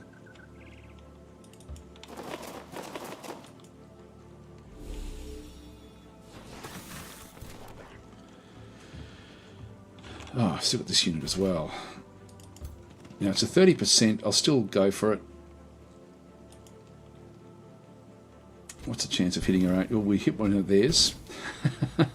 So that was okay, I don't mind that.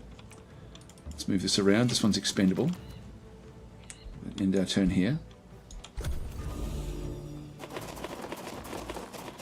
Now the gremlin's going around the other side. Get a big shot in on that one. And see how it turned it around? That's what the gremlins do. Which will give it a flanking shot.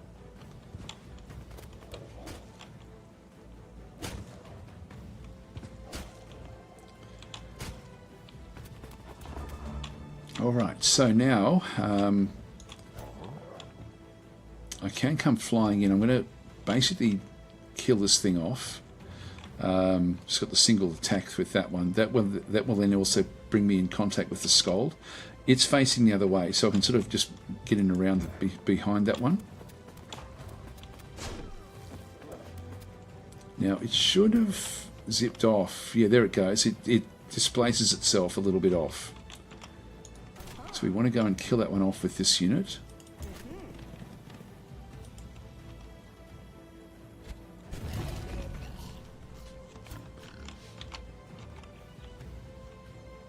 It's a 90%.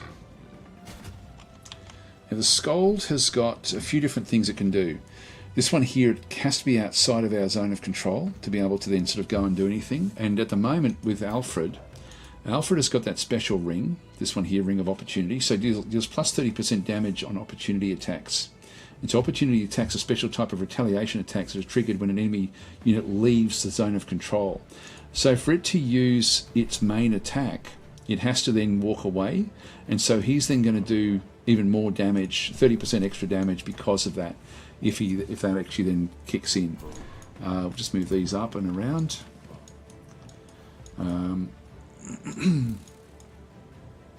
So I'll just keep on hitting this particular unit.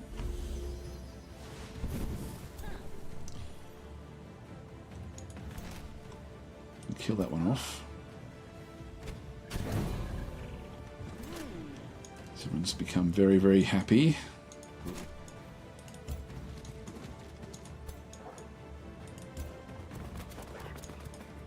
Got the pack hunter now sort of operating in there as well. Now if I go to there, it's 30%. 70% there with 2 action points. So I'll take that.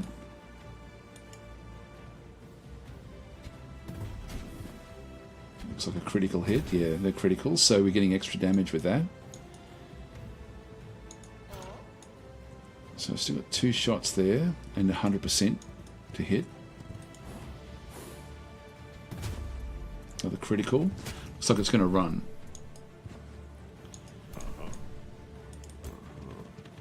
Here we go. Kill that one off now.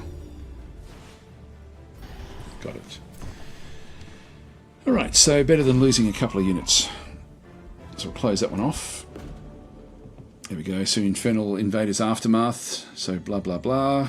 Result, we get an order boon. So your communion with the force of order strengthens your rule, temporarily increasing city stability in all of your cities. The strength of the effect scales up the higher the order. With the order, we've got 5 at the moment. So take the besmirched treasure and order it to be washed clean. So this is from the demons. We end up with a lot of it. Send the untainted carcasses to Florin before rot sets in. So we gain a population there, which I think would be good. Claim the spider leg to commemorate your pious might. So you gain an item, a spider leg. And so what this one does, it's Spider Flute, summons a tier 2 spider. That's not bad, actually. We might grab that. And initially, we'll probably give that across into our other hero. So we'll give her the spider leg. She'll be able to sort of summons a reasonable spider into the actual combat. Okay, so that one's now done. Let's now start to move up and get ready for combat.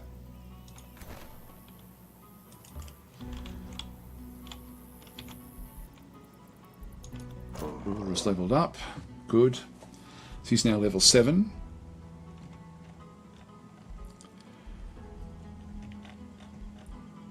Now defensive training, again, this is going to be good for all of my units. Further down you can go, the better usually. So precision training, so 10% accuracy, 10% critical hit chance. Again, that's going to be really, really useful with the other stuff we're going to have. Endurance training. Your units in the army gain 15 hit points. Actually, that's very good. Let's grab that one. Get the extra hit points. We'll confirm that. Close that one off. And just having a look, I think, like we're sort of now cleared out like what we had to clear out behind our territory. I don't really want us to start the combat yet. I think I might come back again tomorrow at the same time and make a third episode of actually then going up and actually doing the besieging and stuff like that. So I think that now's a pretty good time to leave this one. Maybe we'll just play a couple of turns just to get everything ready. Now, what else do we need in through here? We've already got one pyromancer, two that we've got on the way. Defenders are okay, chaplains are okay. We don't really need much. I might just grab another tier 1, like another archer unit. Maybe another pyromancer from the other location back over here as well, like while we can afford it.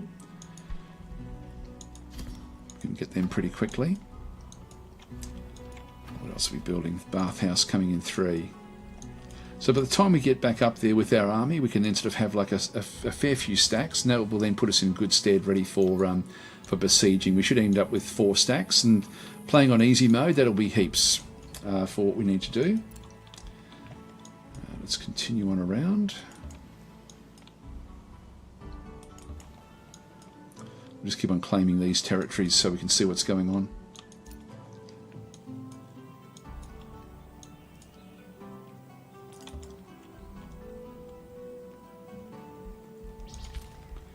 And we'll turn here.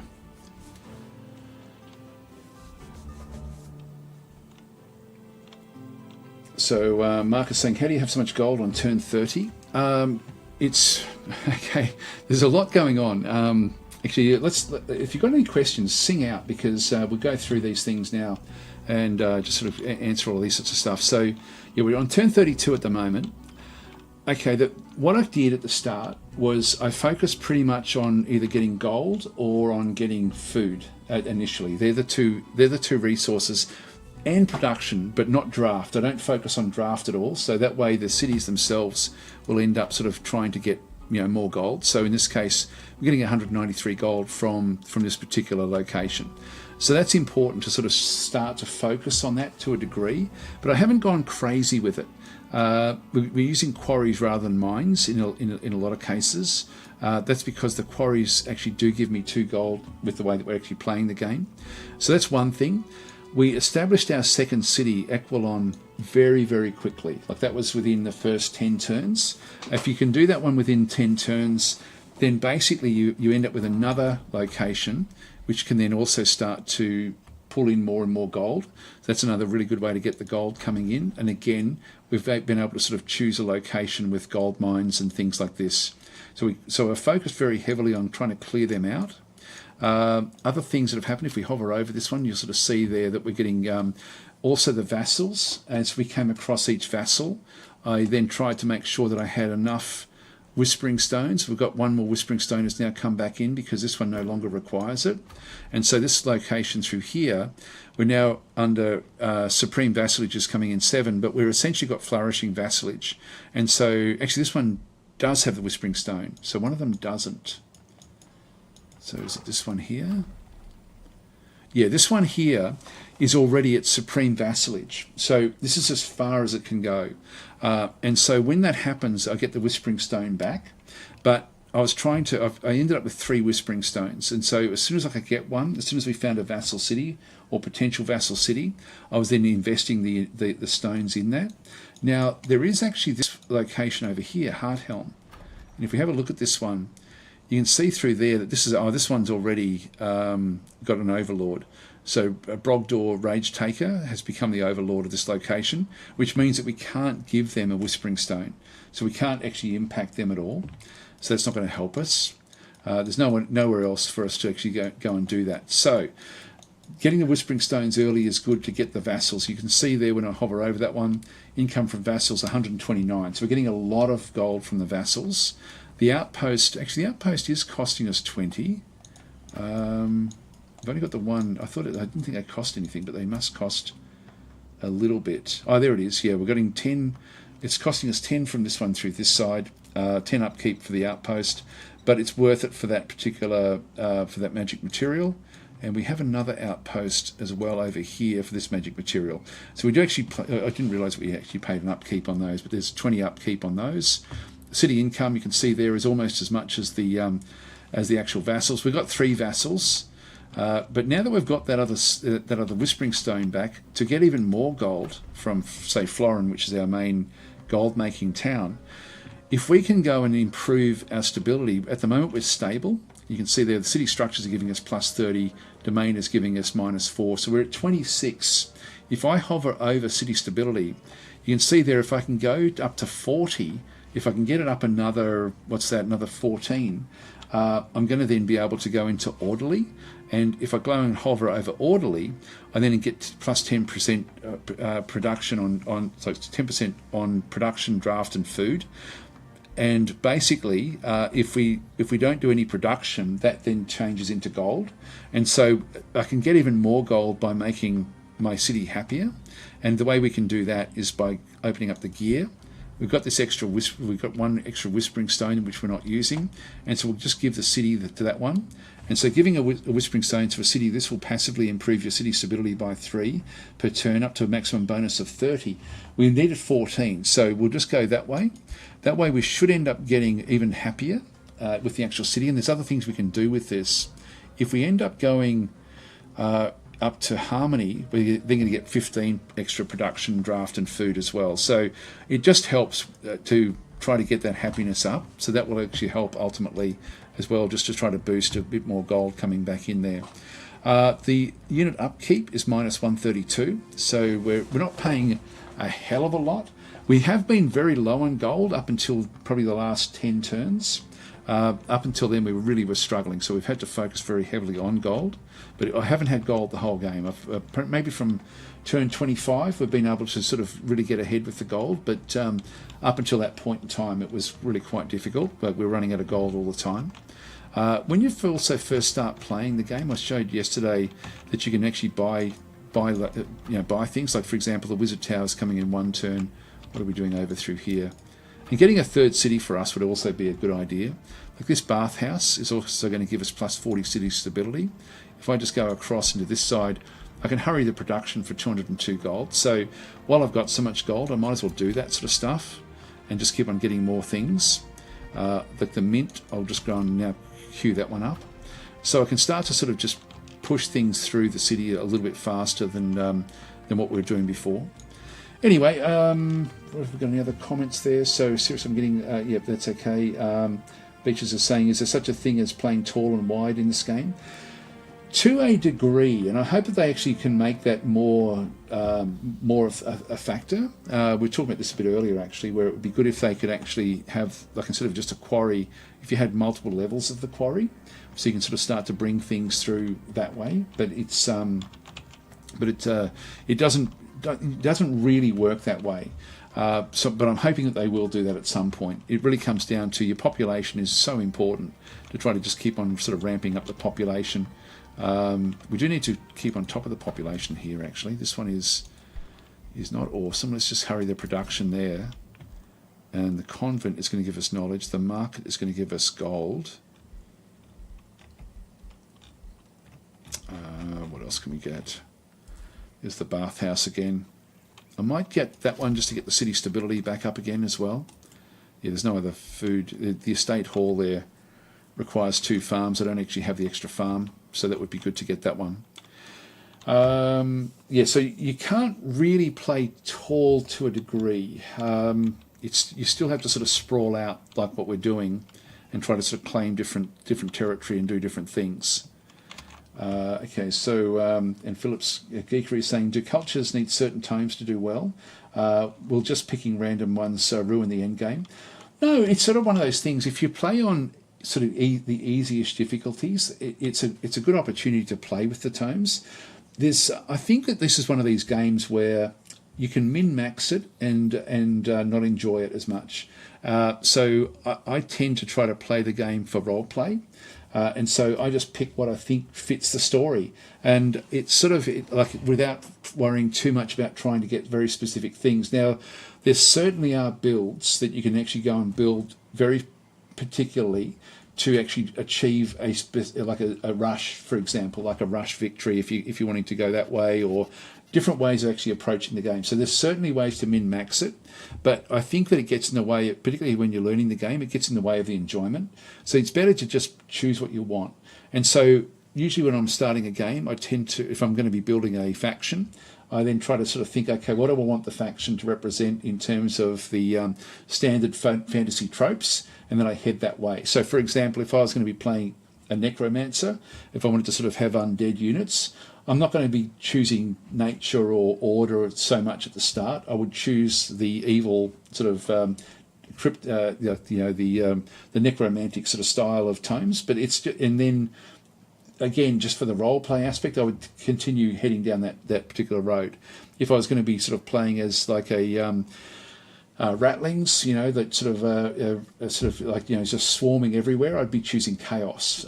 Similarly, if I was choosing orcs, I'd be choosing chaos as well, but taking a different sort of slant on what they do. So yeah, the game is great because it does allow you to just sort of choose what you want to have, and I wouldn't worry too much about min-maxing. It's not to be honest, the biggest factor in the game is how you conduct yourself in the battles, and that just comes down to experience, really. Anyway, guys, I will actually leave it there. So thanks for watching, and I'll be back again tomorrow at about the same time that I started this one, and we'll continue on. And tomorrow we'll actually then start to go into wars and sieges. So we'll start to sort of then take over the enemy through actual siege warfare. And that's why we do need to have like bigger stacks than what we've had up until now. So we do need to have not just like you have 3 maximum that you can bring into an actual fight, but you need to have a few spares just to sort of shuffle things around. But we'll go through, I guess, the finer points of doing sieges. Okay, so Beach is saying, how do you just randomize a map? That's really easy, actually. Like when you go in, I'll show you that. I'll just go and save where we are. Did I call this one anything? Nope. Just call this one Dazo1. Now, if we just quit out, exit the game, exit the menu. So to play just a random map, any old map, just go new game. Choose your destination. Now, when you've got these different realms, these have got different things that apply to them, but you don't have to play with any of those. You can just go and create your own realm. And the only thing you have to choose is how the landmass looks. And so if you go into customize realm, and through this case, the basic one, when you choose this one, it just comes in with continents.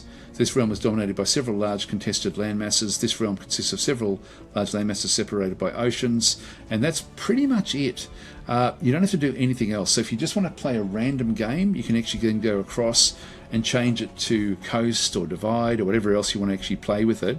But typically, if you just do nothing else, this will give you like a really nice Age of Wonders sort of style random map.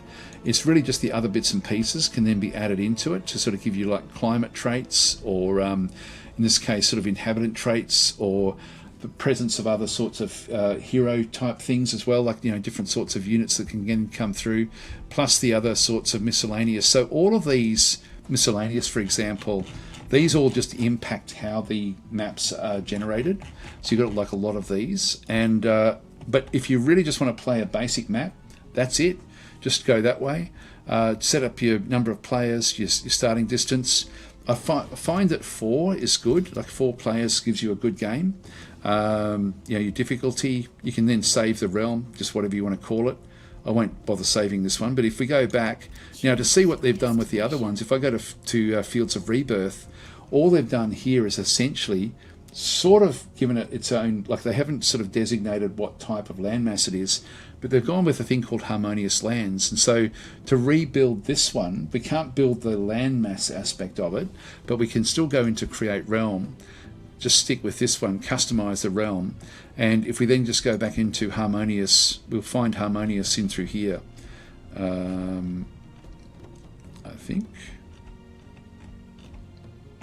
no, it must be under climates, or this one. It'll be under this one here, I think. Actually, it's not under these. Okay, they must have done a special one just for that one there. I thought it was under these, but you can sort of it wasn't peaceful lands. So these actually just enhance what's actually going to be on the actual planet, on the not the planet, on the portal of the world. It's funny. I was sure it was. I thought it was under one of these. Did I skip over it? It's the environmental. It's free cities. These are the rules. And then unit modifiers. No, I can't see it there.